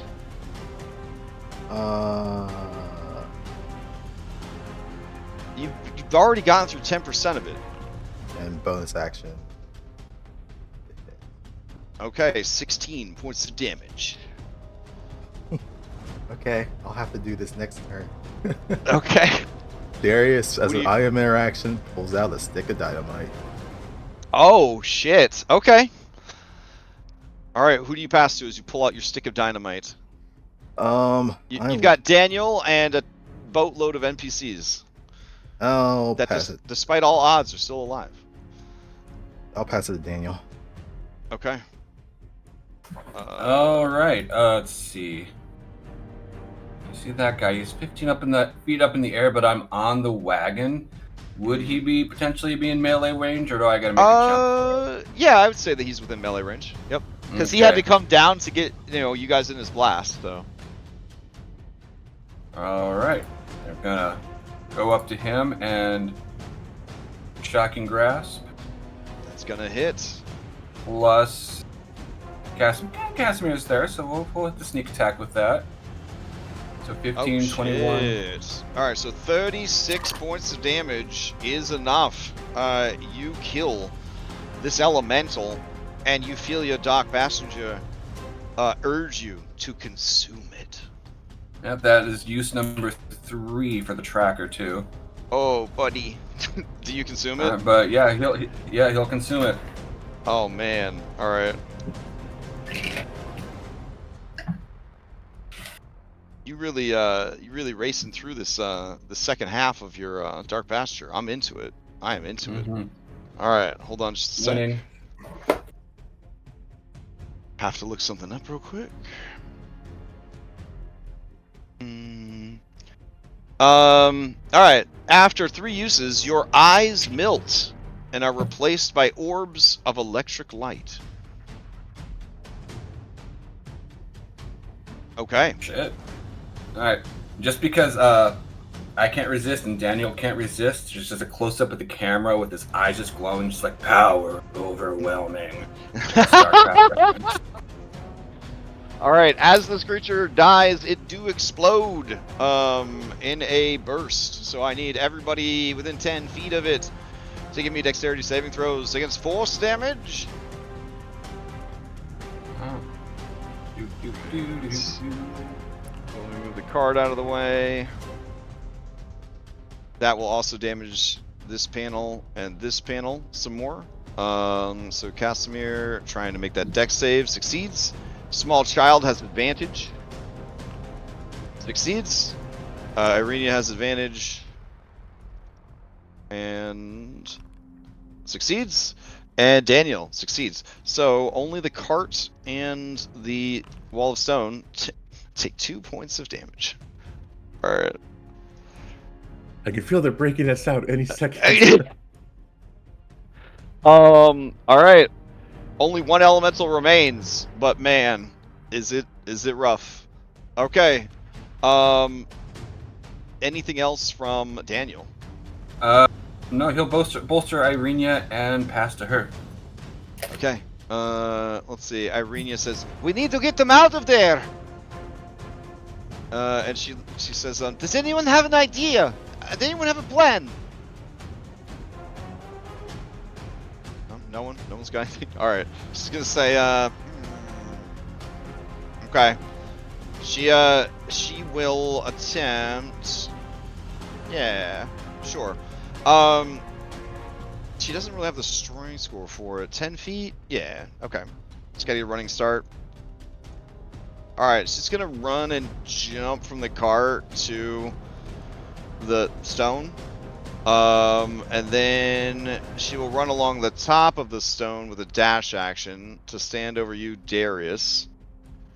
And she says, "Oh, using the dynamite?"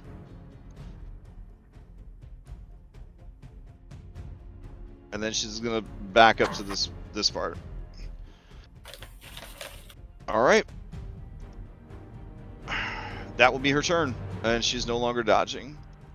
The Ox is gonna pass. Daniel has gone. Gustav's gonna pass. Taltos is gonna go. All right. Taltos is gonna run this way as a bear, and then run this way. Do you ward him away, Darius, with your dynamite as he's coming to help you, or no? Nothing from Darius? Okay. Alright, I guess he'll just hang out there then. Play passes to Savid. Savid is going to... Man, he don't know how to bust these people out. Casimir is up.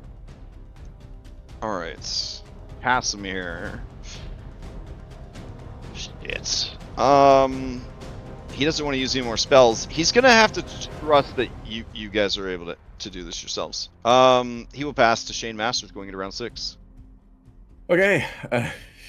Shane will attempt to stab again. All right. He's got to hit eventually. I mean, statistically, yes. Yeah, not with the 6. And he'll try once more. Oh, not with the 4. You just hear more rumbly, gravelly laughter from the creature. I'm rolling like I normally roll, so this is normal for me. I'll pass to Tiernan. All right. I'll bolster him and then pass to him. Okay. Tiernan says, "Don't worry, buddy. My rolls are good enough to make up for both of us." And then you see a little asterisk next to his comment. And then you read the fine text that says, "If we were playing Dragonbane." All right. And then he is going to attack with a +3, which is a 20. That's going to hit. But then the creature uses its reaction, hard as a rock, to raise its AC by 2. And it lets out a ha ha ha sort of laugh. Tiernan sighs. And now he attacks with a +2. And that's going to hit. And then he will bolster Shane in response. And the creature takes 5 more damage. The creature is going to steal. Let's see. You know what? Shane, you're not really a threat, and it realizes that. So it's going to beat on. Yeah. Despite my glowing magic sword, yeah. Your plan worked. It's going to turn its attention to Tiernan, and it's going to slam twice. Once it's going to hit, Tiernan takes 14 points of damage. Alright, Tiernan is past bloodied. He can't steal, it can't steal, everything's good. They're gonna pass to Darius. Is Darius back? Hey, sorry about that. I was restroom. No worries. All right. Yeah, people were talking about before the whole diamond thing. He's gonna tell the others to try and clear away if they can. And he's going to. Okay, so should I assume that the bear then you told it not to approach? Yeah. Or to try and make work on another part of the wall. Darius is gonna try and. Well, it was in the middle of a dash action, so. Okay. Okay. So Darius is essentially gonna target this corner because there's ray bits of explosions at it, and he's gonna chuck a stick of dynamite at it. Okay. So, as an action, creature relies stick of dynamite, throw it at a point 6 feet away. Each creature within 5 feet of the point makes a DC 12 dex save, or taking 3d6 bludgeoning damage on a failed, half as much on a success. Because this is a improvised thrown item, he also can do initial damage with throw. So that's a total of 27 damage. Okay. Against the corner over here, not the corner you were working on? Because the corner you were working on already had 16 damage on it. Then okay, then I would. This corner has 3 damage on it. Okay, so then I would. Okay. I would have moved. Or sorry, it has 5 damage on it. All right. So you throw it at this corner. Yep. Okay. All right. So that damage, 20. So you said 27 total. Okay. That brings it to 43 points of damage. There is less than an inch of stone left on that corner. All right.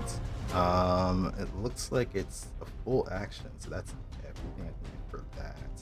Okay. Bonus action, I will. I'll bolster Taltos. Okay. And that's it for me. All right. Taltos would like you to pass to them. I will pass it to Taltos. All right. Taltos will move up and make attacks against the stone. 25 on the first one for 12. 12 more damage puts it at 55 damage total. Oh, I'm sorry. So there was like an inch and a half left. All right. He gets another nat 1. And becomes critically exposed, but there's nothing nearby to attack him. He will back away from the stone in case you throw more dynamite. He will pass to Anna. Well, technically a sword could do something to the stone, I guess. Yeah, technically. Alright, she'll attack it. Alright. That's AC 15. Alright. Yeah, all those are going to hit. Doing full damage, so 22, 32 points of damage. That brings us to 87. There's 3 hit points of Wall of Stone left on that wall. We'll bolster Darius. That's all okay. right. Bolster Darius. Pass to Savid, finish that off. Okay. Pass to Savid. He's going to. Well, he says, well, technically the rules say you could shoot an arrow at it. So he's going to shoot an arrow at it. Twice. That's gonna miss, and then oh my god. Well, technically, so he fires the arrows, and they just shatter against the stone wall. He looks a little sheepish. He will pass to Irenia. Irenia will rush up, and with the butt of her rapier, she's gonna try and hit the stone. All right, striking it and smashing it open. All right, Shane. They came for you. Oh, yeah, and just light just pours out. Yeah. All right. And she says, "Are you still alive?" Yes, but Tiernan's hurt. All right. Then she will stay there and make the next attack against it at advantage. Let's see. She'll pass to Daniel. I don't know if Daniel's able to get over here for some of this. Nope, Daniel doesn't have much of a repertoire against stone, apparently. So he is just going to dodge and... Okay. I'll pass to Anna. She's there. I think Anna went this round, but Casimir... sorry. Yeah, Casimir's left, Casimir, so, but I'll have Casimir. Casimir pass if needed. All right, Casimir... He's used up so much of his stuff, and it's so far. All right, he's going to climb down. And he's going to move over. And then he will dash to get to here. And now he can see the creature. Next round, he'll cast a spell if there is a chance to do it. All right, next round, pass to Anna.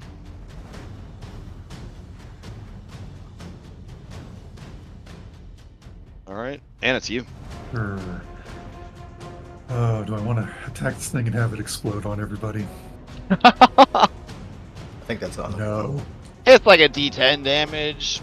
It's currently it's only gonna pop out of this part right here, right? Because the wall of stones around it. It'll just be an up and inside thing.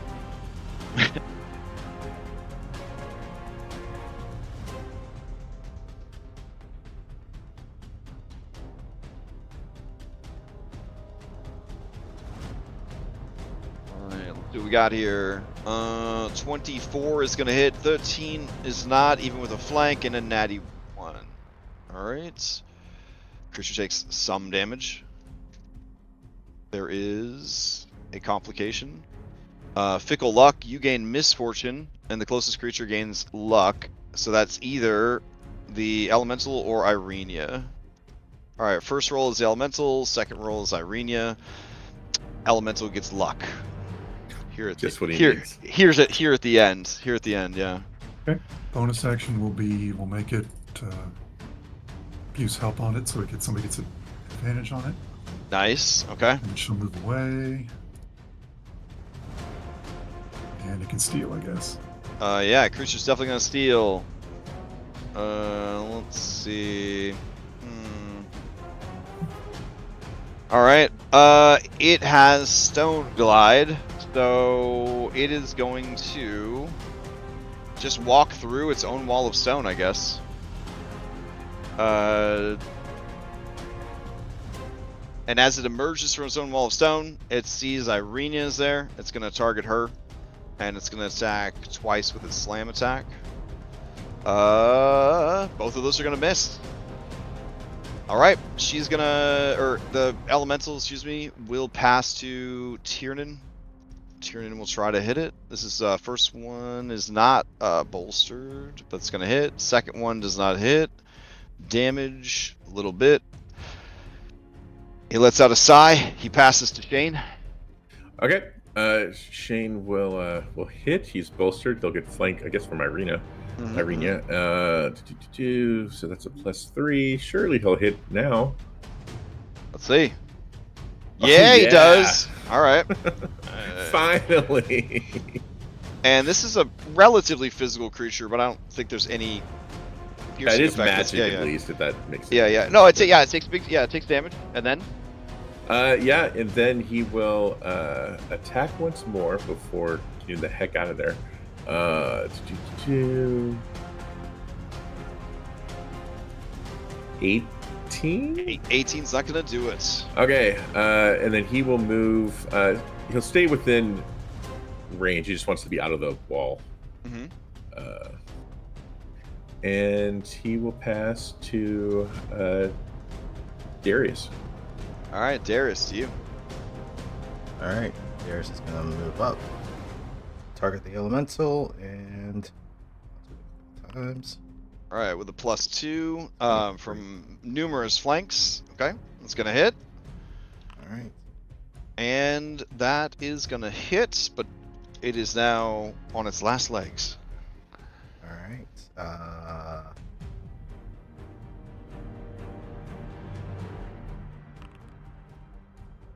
That's gonna miss. Oops. I'll burn another Moxie for. That's gonna miss. Mhm. I'll burn a second Moxie. 1, 2, 3, 4. Wow. That's 3. All right. And as you are punching into the stone body of this creature, trying to smash it to pieces, in that moment you are back at the river, fighting that demon, unable to land a single telling blow. Who do you pass to? I will pass it to Daniel. All right, Daniel, still vibing on the cart. You can see it from here, I yeah. think. Yeah. From here, no. But what if I move up? All right, there he is. There you go. There he is.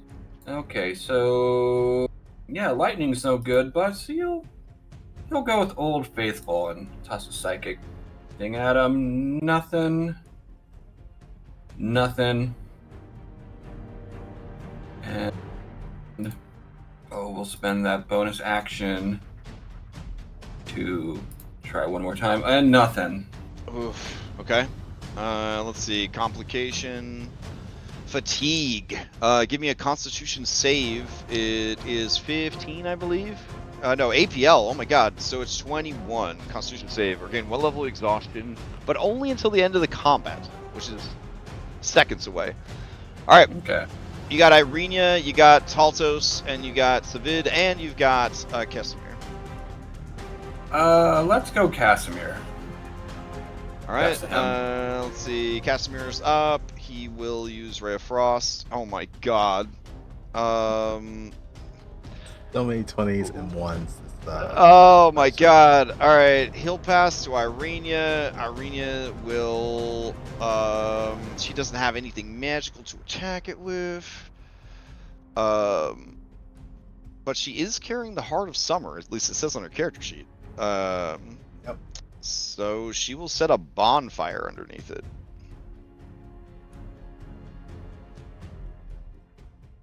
There we go. And let's see. It must make a dexterity saving throw. And oh my God, Jesus Christ.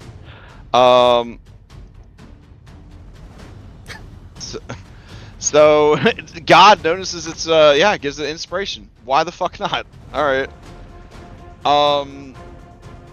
Y'all, I guess this is where the campaign ends. I don't know. She passes to Taltos. Taltos is gonna go up. He's gonna attack it twice. Hey, he is a higher level druid, so counts as magical, half damage. And now it explodes, which everyone was actually kind of excited about. So I need everybody within 10 feet of this creature to give me dexterity saving throw, DC 15, against bludgeoning damage.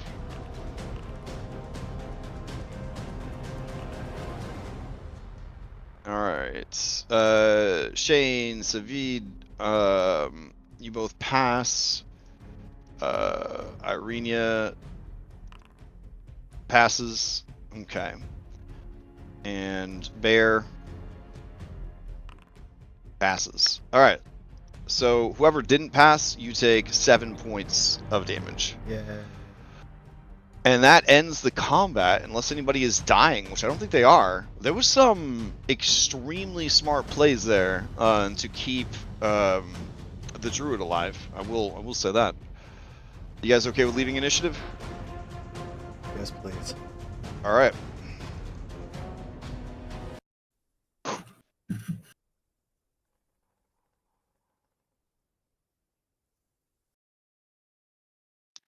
So we're still in our long rest, right? Or our camping. Just yeah, camping. Yeah. God, I really hesitate to say this, but we should probably take a short rest after camping's done. Probably gonna trigger another fucking encounter roll. You're right. We don't have a choice. I don't think we have a Alright. choice though. Eventually, these trees would burn away. You need to move the cart and the ox relatively quickly to make sure that they don't get burned. Yeah. Daniel, eventually your storm will fade. Yep, I feel like he like centers the rest of the strikes on himself. Waste not, want not. Oh, fair. Nice. Very thematic. Mm-hmm. Let's see. Oof. Okay. Casimir and Savid, they go and begin to harvest the elemental drops. Which I'm assuming people might want some of them elemental drops. Ana's going to ask for whatever spice she can get from the elementals because they're the only things that drop it. Oh, okay. Yeah, he will get you some elemental spice.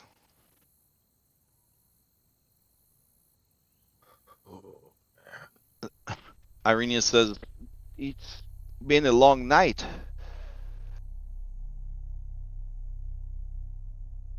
It's not over with yet, Irenia. It's been a long 48 hours and we're still at the fucking foothills. But we need to go there, right?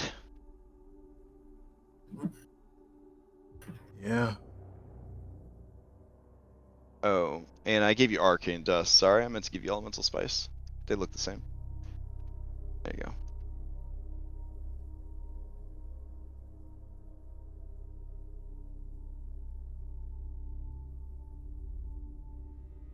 Oof.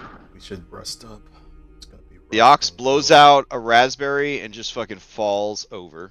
Not dead, but just like worn the fuck out.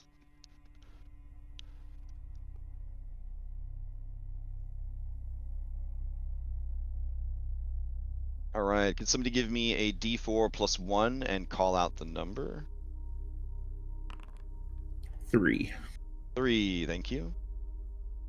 Alright, 3 essence of water elemental, which are basically lesser restorations. When consumed, this pure water cleanses the body. If you're suffering from blind, deafened, paralyzed, or poisoned, you can choose one of these conditions to end its effects on you. Alternatively, the essence may also remove one disease that is afflicting you. Okay. On the force elemental, I need a d3 plus 1.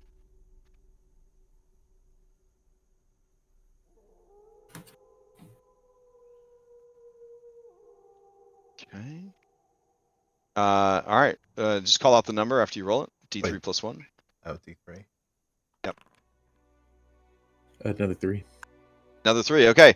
There is enough essence left behind by the creature that it could be easily fashioned into some bombs. They aren't great, but you know, bombs are bombs. So I'll add 3 bombs to the sheet.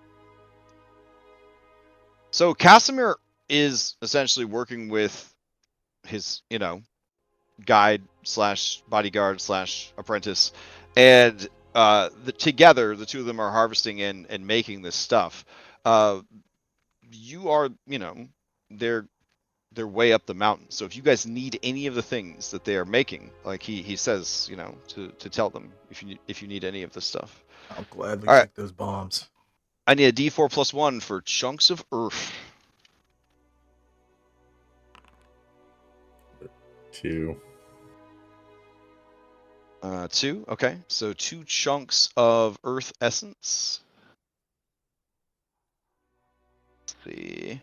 So what earth essence does is, as an action, this essence can be rubbed on a weapon where it solidifies. For 1 minute, the weapon is magical. Attacks with the weapon deal an additional 1d6 bludgeoning damage, and the weapon deals double damage to objects and structures. Ooh. I'd like to take that. Okay, there are 2 of them, so hold on a sec.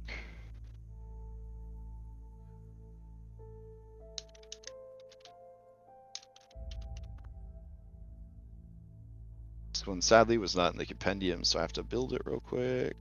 There we go. And then the fire elemental, give me a D4 plus 1. 5.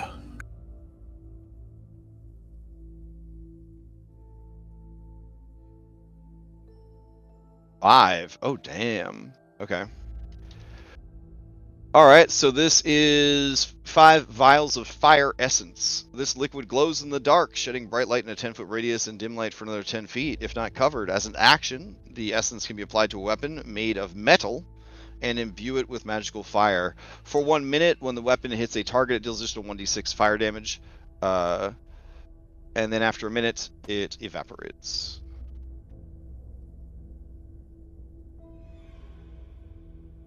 I mean, I wouldn't mind having a flaming sword. Finally, the air elemental. Go ahead and give me I think it's a D4 plus 1. And just call out the number. 3. Alright. Vial of air essence. When consumed for 1 minute, your jumping and leaping distance is doubled, and your speed is increased by 10 feet.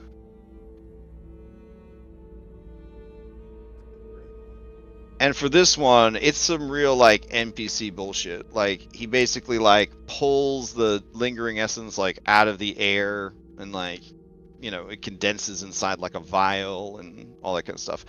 I mean, harvesting this, to me, seems nearly impossible. So I'm assuming that it's definitely an Arcana-based harvesting roll. Right. Consumable.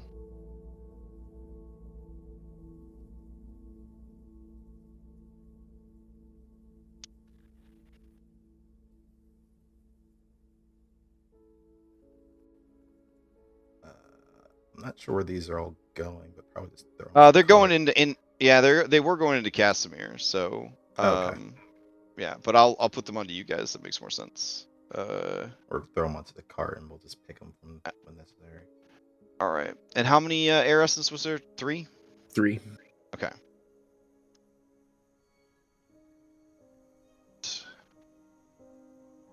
Excellent.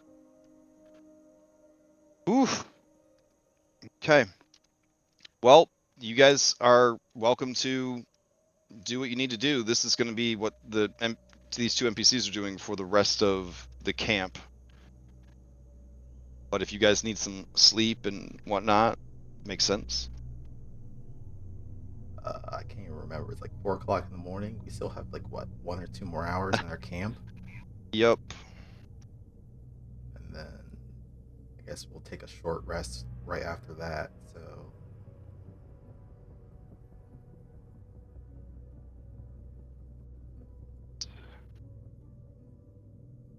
The rest of the night passes without interest. Are you sure?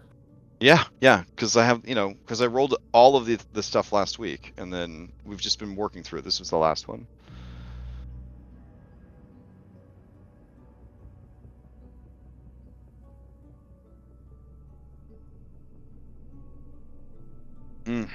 Okay. And I guess you guys would continue your journey deeper into the woods? we'll take a short rest. So that's another Oh. hour because we need to heal up. Let me see if anything interesting happens. Yeah, I know. Okay. Right. Okay. An hour passes and nothing of interest seems to transpire. Okay. Would Tyrion and Irenia and Daniel, I think you 3 have healer's heal, right? Right. You guys could triage everyone, and then we can start throwing out hit die for the rest, and then yeah, that should be it for us. Remember, if you have any failed death saves, you want to get back to full health to clear those death saves. Yeah. So, Taltos definitely needs some attention. And he does have healing spells, but he doesn't know when you guys are going to be able to long rest, right? Because there's no sanctuaries. So, like,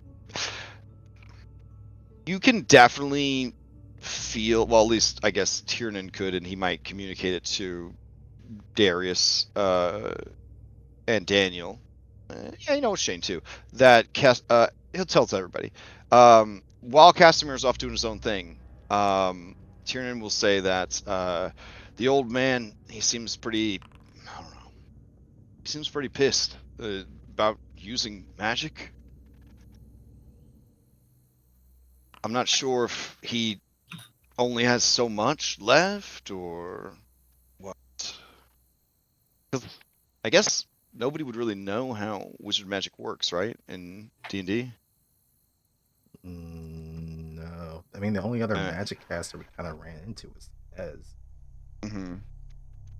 And she Okay. told us some stuff, but not everything. Yeah, okay. So thinking back to that, you'd remember Esmeralda saying that using magic and controlling magic takes a lot out of you, and that it does require resting the mind and the body in a place of safety to sort of re-center yourself. Which you guys know from your various class abilities that life. But the idea that these powerful spells are being burned through and there's nowhere to rest. At what point is this guy just throwing out Rays of Frost and that's it?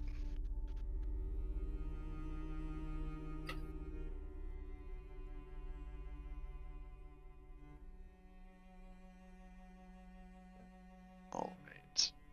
So you would do healer heals before the short rest on the people that didn't have a healer heal already, and then afterwards you would do it again, so they would have the debuff on them, just in an effort to get everybody up. Probably not afterwards, because we don't know what we're gonna run into, and we may still need it. Okay. Probably just the one time. Okay.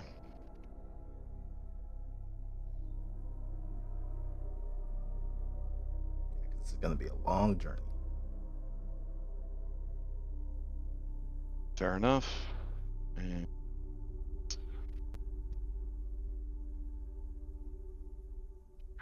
okay. Select dice to roll. Roll them. Oh, can I not roll them for NPCs? Oh, okay.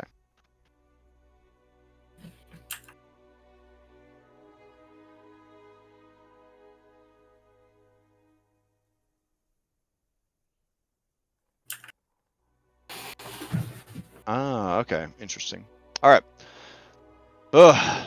So everybody healed up.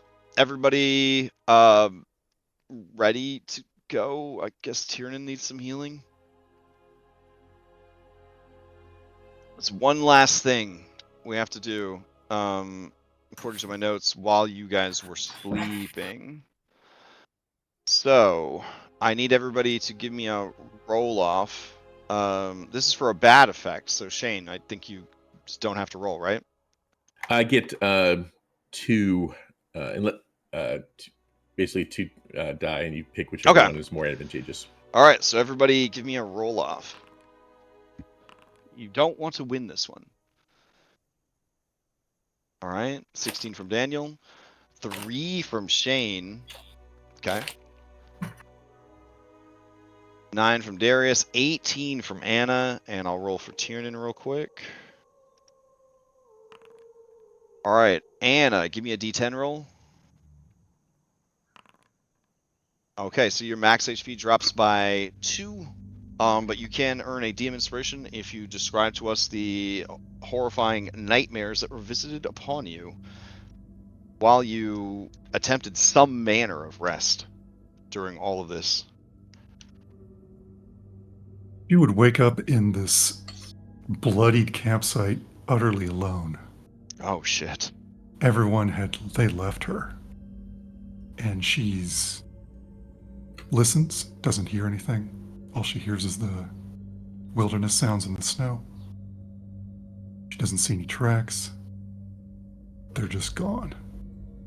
She doesn't know where to go. She doesn't really know where she is. And she wails in despair. Oh my goodness. As you wail in despair, you hear the cackling of hags all around you, and you feel a very small part of your life essence drain away. You have not been forgotten, at least not by them.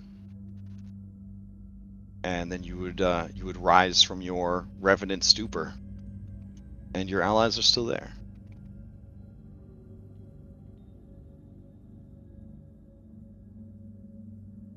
Everything okay, Anna? Yes. She's lying to you, Shane. He'll return your dropped weapon. I probably would have picked it up for you if you didn't. I think you left this in the snow. Thank you, Shane.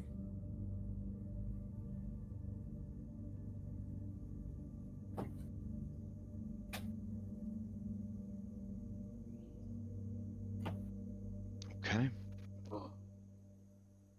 Time to head out. We head out. All right. So it is 7 in the morning. As you guys continue your trek through the highlands towards Toslenka Pass. Let me see if anything interesting happens today.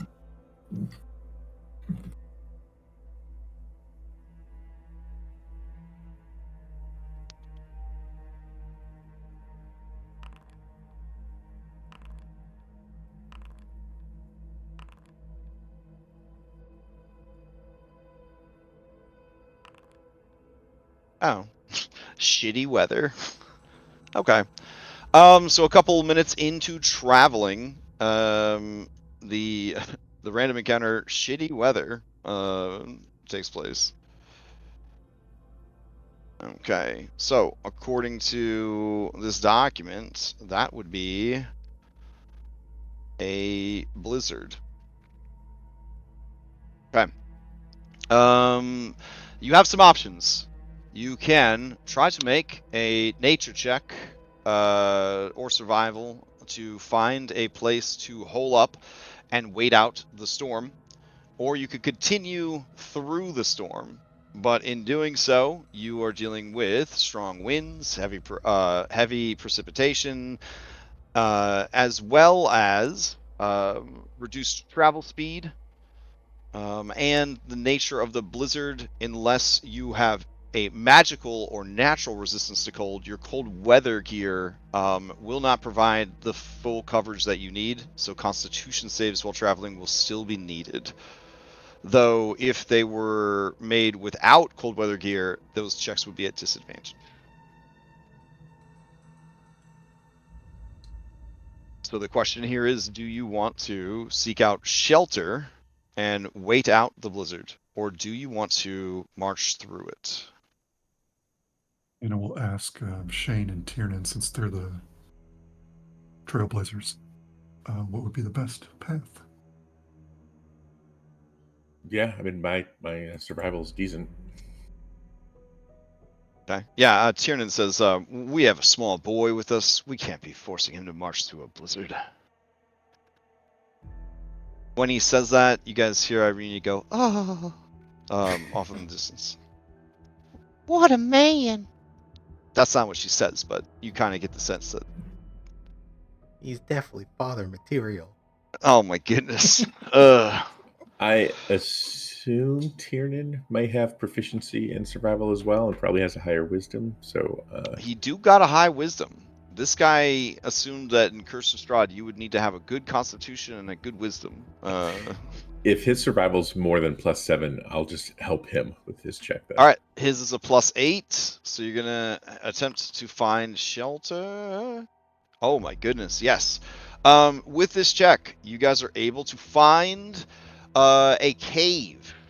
The cave is disturbingly filled with bones, but has no rear entrance, and the bones are old. and do not seem to have been disturbed in some time. Can we tell what manner of creature this was? Ooh, that would be a nature check. Nature? Oh, Or sure. handle animals, nature. Yeah, yeah. Okay. If animal handling works, I'm a little better at that. But All right, go for it. Okay.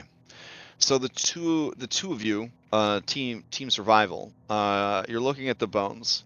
In the end, the general agreement is something that likes cracking open bones and eating the marrow within. Use this cave as a lair. Past tense or present? Again, the bones have not been disturbed. It doesn't seem like anything has come and gone from this cave in some time. So at least like a week or more. Totally safe. Okay. So I will roll to see how long this blizzard lasts.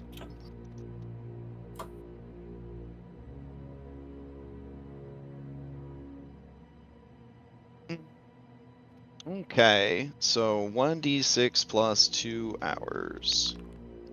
All right, so 3 hours later, the blizzard ends. and Shane would have tried to keep Gustav busy and entertained if possible, just playing games and stuff like that. Okay, yeah, that sounds good. You could do a persuasion or a animal handling. I feel so bad, but it's animal handling. Oh man, listen. If you've been around kids, you know what I'm talking about. Overall, you Oh, just he's not got impressed. yeah, you got a vibe of someone that's trying a little too hard.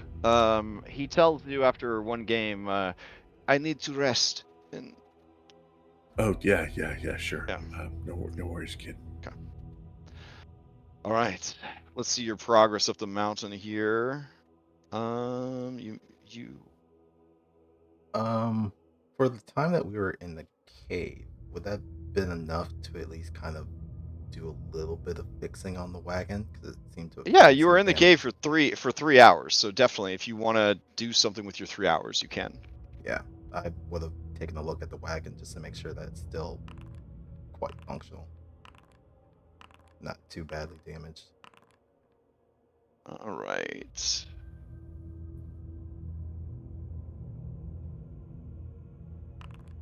Yeah, I mean, it sustained a little bit of damage during the fight. You could heal up that damage if you want. I would say that 3 hours with the people that you have, you're good. Okay. Okay. I'm gonna have to get a cave map though. So, hold on.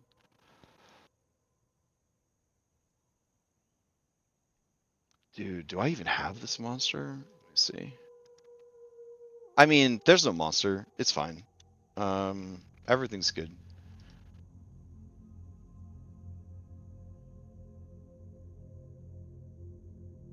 Let's see.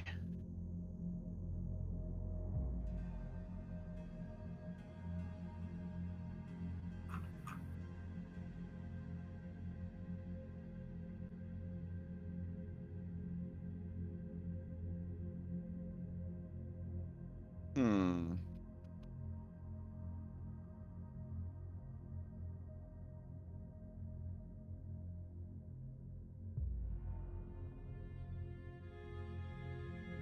Okay.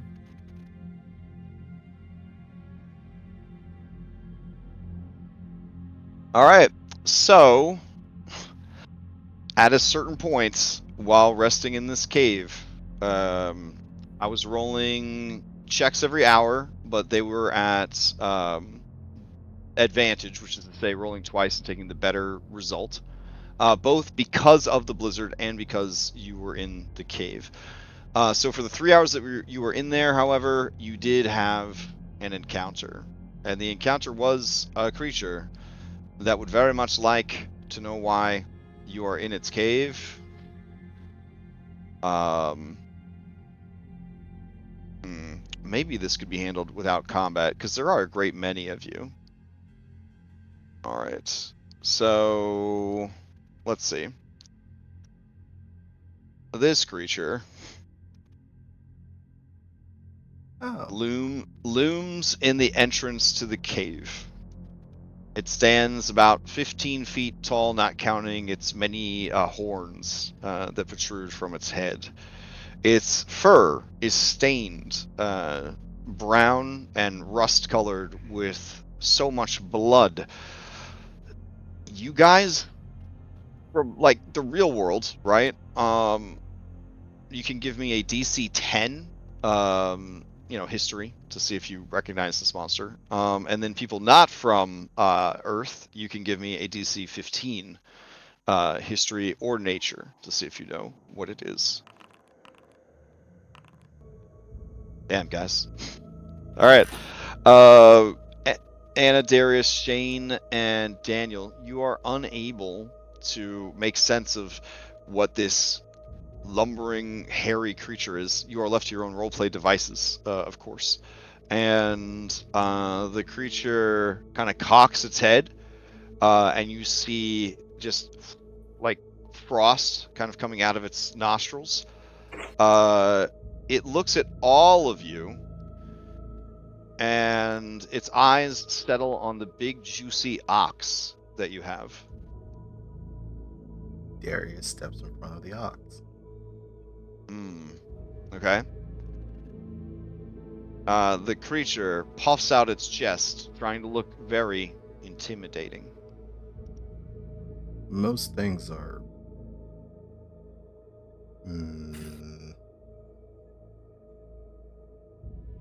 You can attempt an opposed intimidation with this creature. If you would like. It is rolling a +10. If you defeat it, the creature will leave you in peace. I am proficient in intimidation. However, with my bad charisma, it is just nothing. No it doesn't care bonus. about that. It wants a strength intimidation. Oh, well, I mean that's slightly better.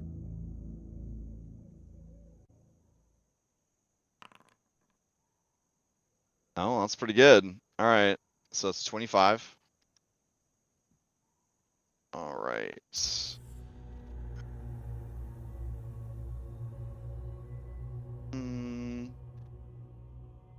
Oh, my bad. He has a +11 because it's his strength score plus his proficiency bonus. My bad. But anyways, here I'll have him roll. Strength based, public. All right. The creature's eye lights kind of narrow. It looks once more at all of you. It dips its head back down, and it wanders back off into the storm.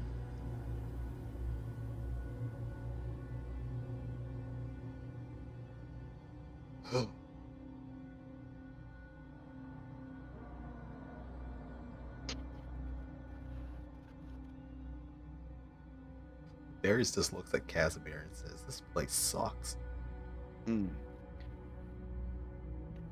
It does. Great work, though. It was a Yeti. And a very powerful one, I imagine. Whether or not it was Yegra the Abominable, I'd prefer we didn't find out. Such creatures feed on fear, and their breath is able to turn you into solid ice. Their only weakness is their fear of fire.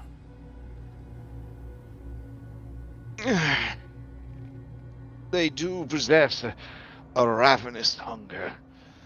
It would be wise, moving forward, knowing this creature is in the area, to not cook any meat or food that might waft on the wind and attract its attention or any of its fellows.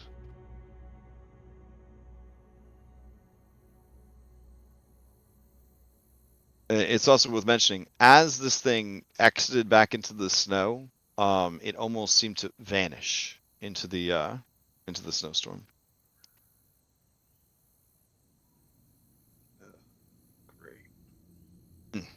All right.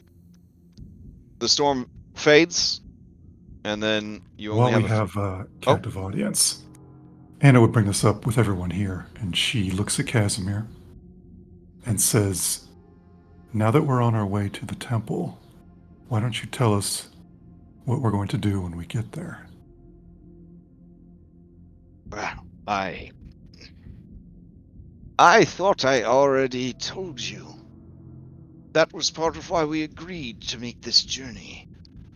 I am seeking the spell of arcane resurrection, affected by Exantha. You ever tell us who it was intended for? He did not. She asked him, who's it intended for? My sister, who was taken from me. Now, I remember way back when we first met him, Hmm. and there was a picture hanging on the wall in his house. Yeah. Was that her? I mean, you kind of, good chance, you know. Does Anna know anything about his sister, or what? I'm sure she would know what happened to the elves. Yeah. You know that if this is Patrina Velikovna, then she allegedly fell in love with Strahd. Strahd fell in love with her. He was courting her in a very creepy vampire way of visiting her and feeding upon her a little bit. He was using what those in the vampire industry call the thrice bitten technique, where you slowly turn someone into a vampire so that they basically jump the queue and just become like a fucking badass vampire without having to work hard for it. But the process is ongoing. See the book Dracula for more information. Yeah, so you feed on them, then you come back, you feed on them again, and if you manage to feed on them that third time, not only do they turn into a vampire spawn, but they turn into an incredibly powerful vampire spawn. It is said that that's the technique that was used on the three brides. And Anna, you have this extra information from all that time hanging out with Van Richten. So before she could be thrice bitten, her own brother burned her at the stake. And when Strahd found out about this, yeah, he visited upon the Dusk Elf people some extremely problematic and fucked up stuff. You know, like genociding all the females in the race, and then having Rahadin essentially genocide his own people because, quote unquote, it's hard to tell which ones are the females. It's, Wow. yeah. Knowing that, she would ask Casimir, once you finish the spell, what then? What happens after? I don't care what happens after. I was wrong. My sister made her own choice. Elves are highly resistant to mind control and enchantment. I tried to fool myself into thinking that she had been enchanted by his wiles and spells, but no. I think she truly loved him. I see. So, I sought to save her from a terrible fate, becoming a monster. But If you perhaps it was not my place to choose. And now that I know better the nature of death in these realms, I fear I sentenced her to a fate far worse than that of a vampire. It is said that she haunts the catacombs of Castle Ravenloft as a banshee. Hmm. But if you bring her back, wouldn't she just run back into his arms? If that is what she chooses, so be it. Mm, Daniel. Anna points to her head. He nods. More flies.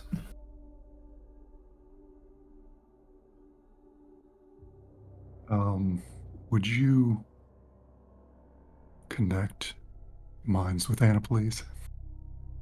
Oh, sure. And the others, if possible. She will relay all that information to Daniel that she knows. And hopefully he disseminates it amongst the rest of everyone else. Yep. And After- says, I don't think we should let him accomplish his goal.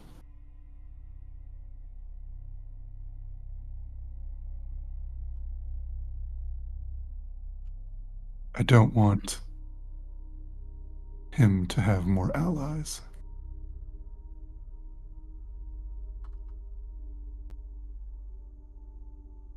Do you understand?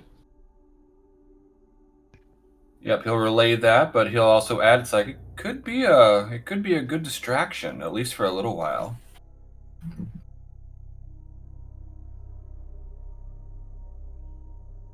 You know, new love and all that. Your lost love. It could keep him busy for, or at least his eyes somewhere else for a little bit. He doesn't want that, Daniel. He just wants to leave. Mhm.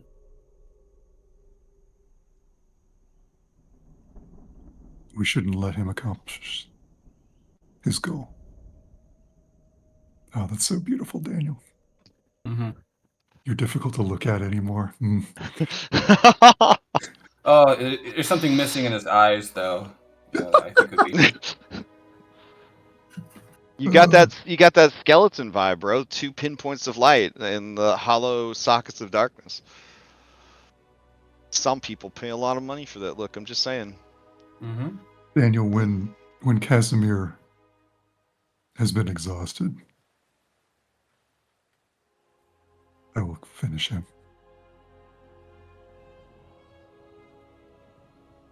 He cannot bring her back.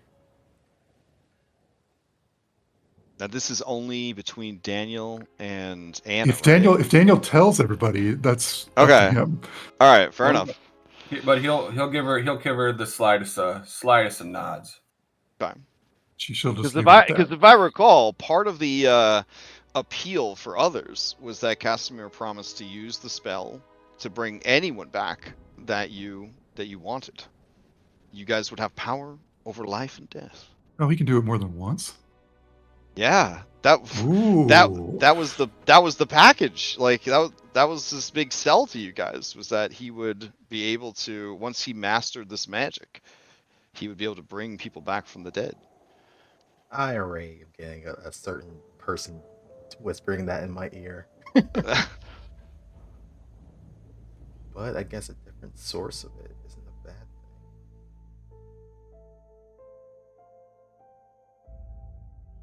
And I guess he would reiterate it here as well, and he would say, but what happens after for you?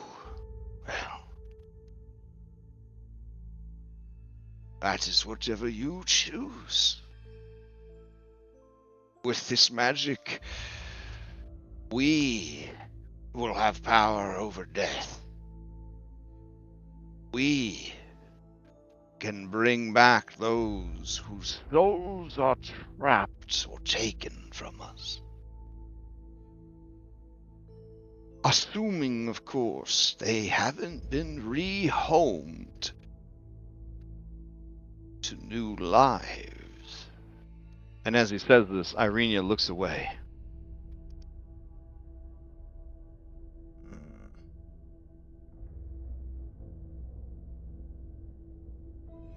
Well, all of this is just theory until we actually get there. And then he looks at you, Anna, and he says, and you, who walk in the shadow of life, would live again.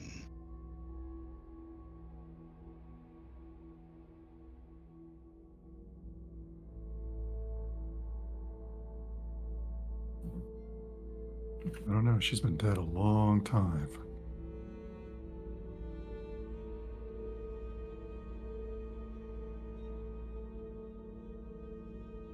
Something to think about.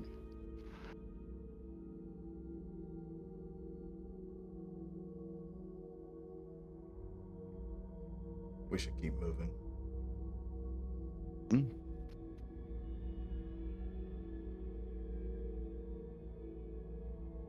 All right. So we got a zombie, electric mummy, a half dragon man, a plant man, and Shane. Yeah. Couple that with doomed elves, reincarnated doom magnet girl, and a guy who transforms himself into animals. Shane is the only normie. Like he's looking That- around and he's like, the closest his peer to him is a kid that's half feral. Like nobody's normal. Yeah, he's a tough ass little kid though, man. He's a Cavani. tough ass little kid. Come on, tough. Cavani tough. Okay. So I have already rolled while you guys were discussing the last 2 checks. You do make it the rest of the way to Toslenka Pass. So let me see. I'll leave us on an establishing shot of that. There we go. Now, if this don't make you remember playing Skyrim, I don't know what will.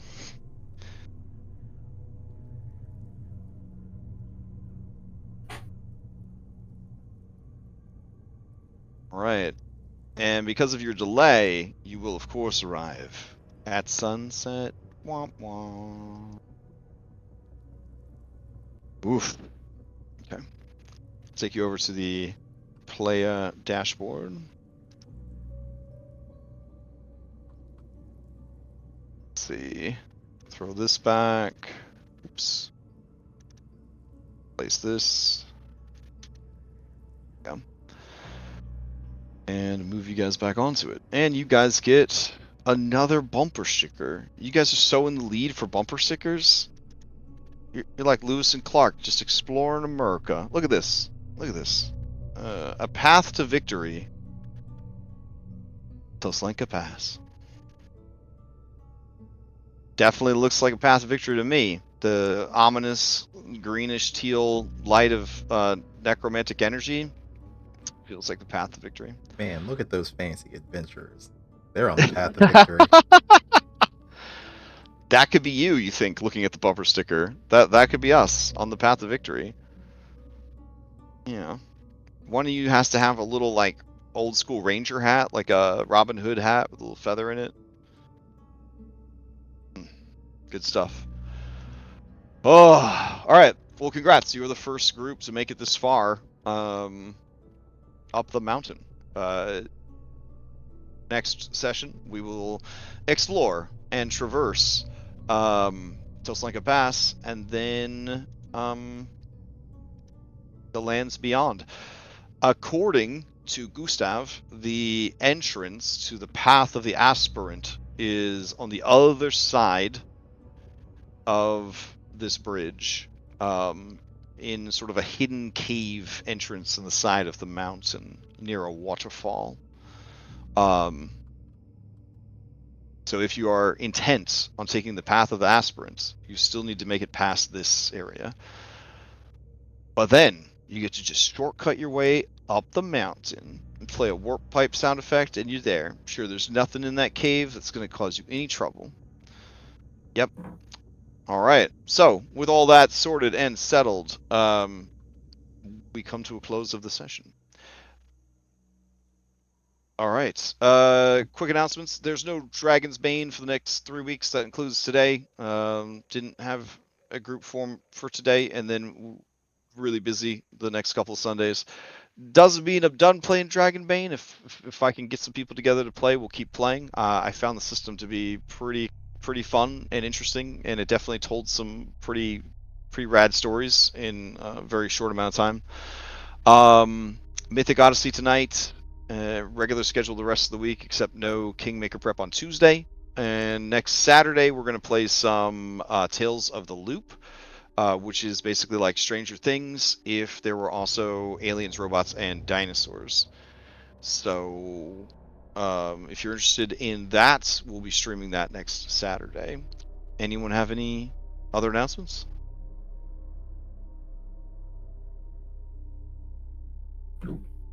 All right. Oof. Okay. On that note, I hope everyone enjoys the rest of their Sunday and has a safe week. And then we'll be back here next Sunday. Thanks for running. Yeah. And thanks everyone for tuning in. Catch you next time.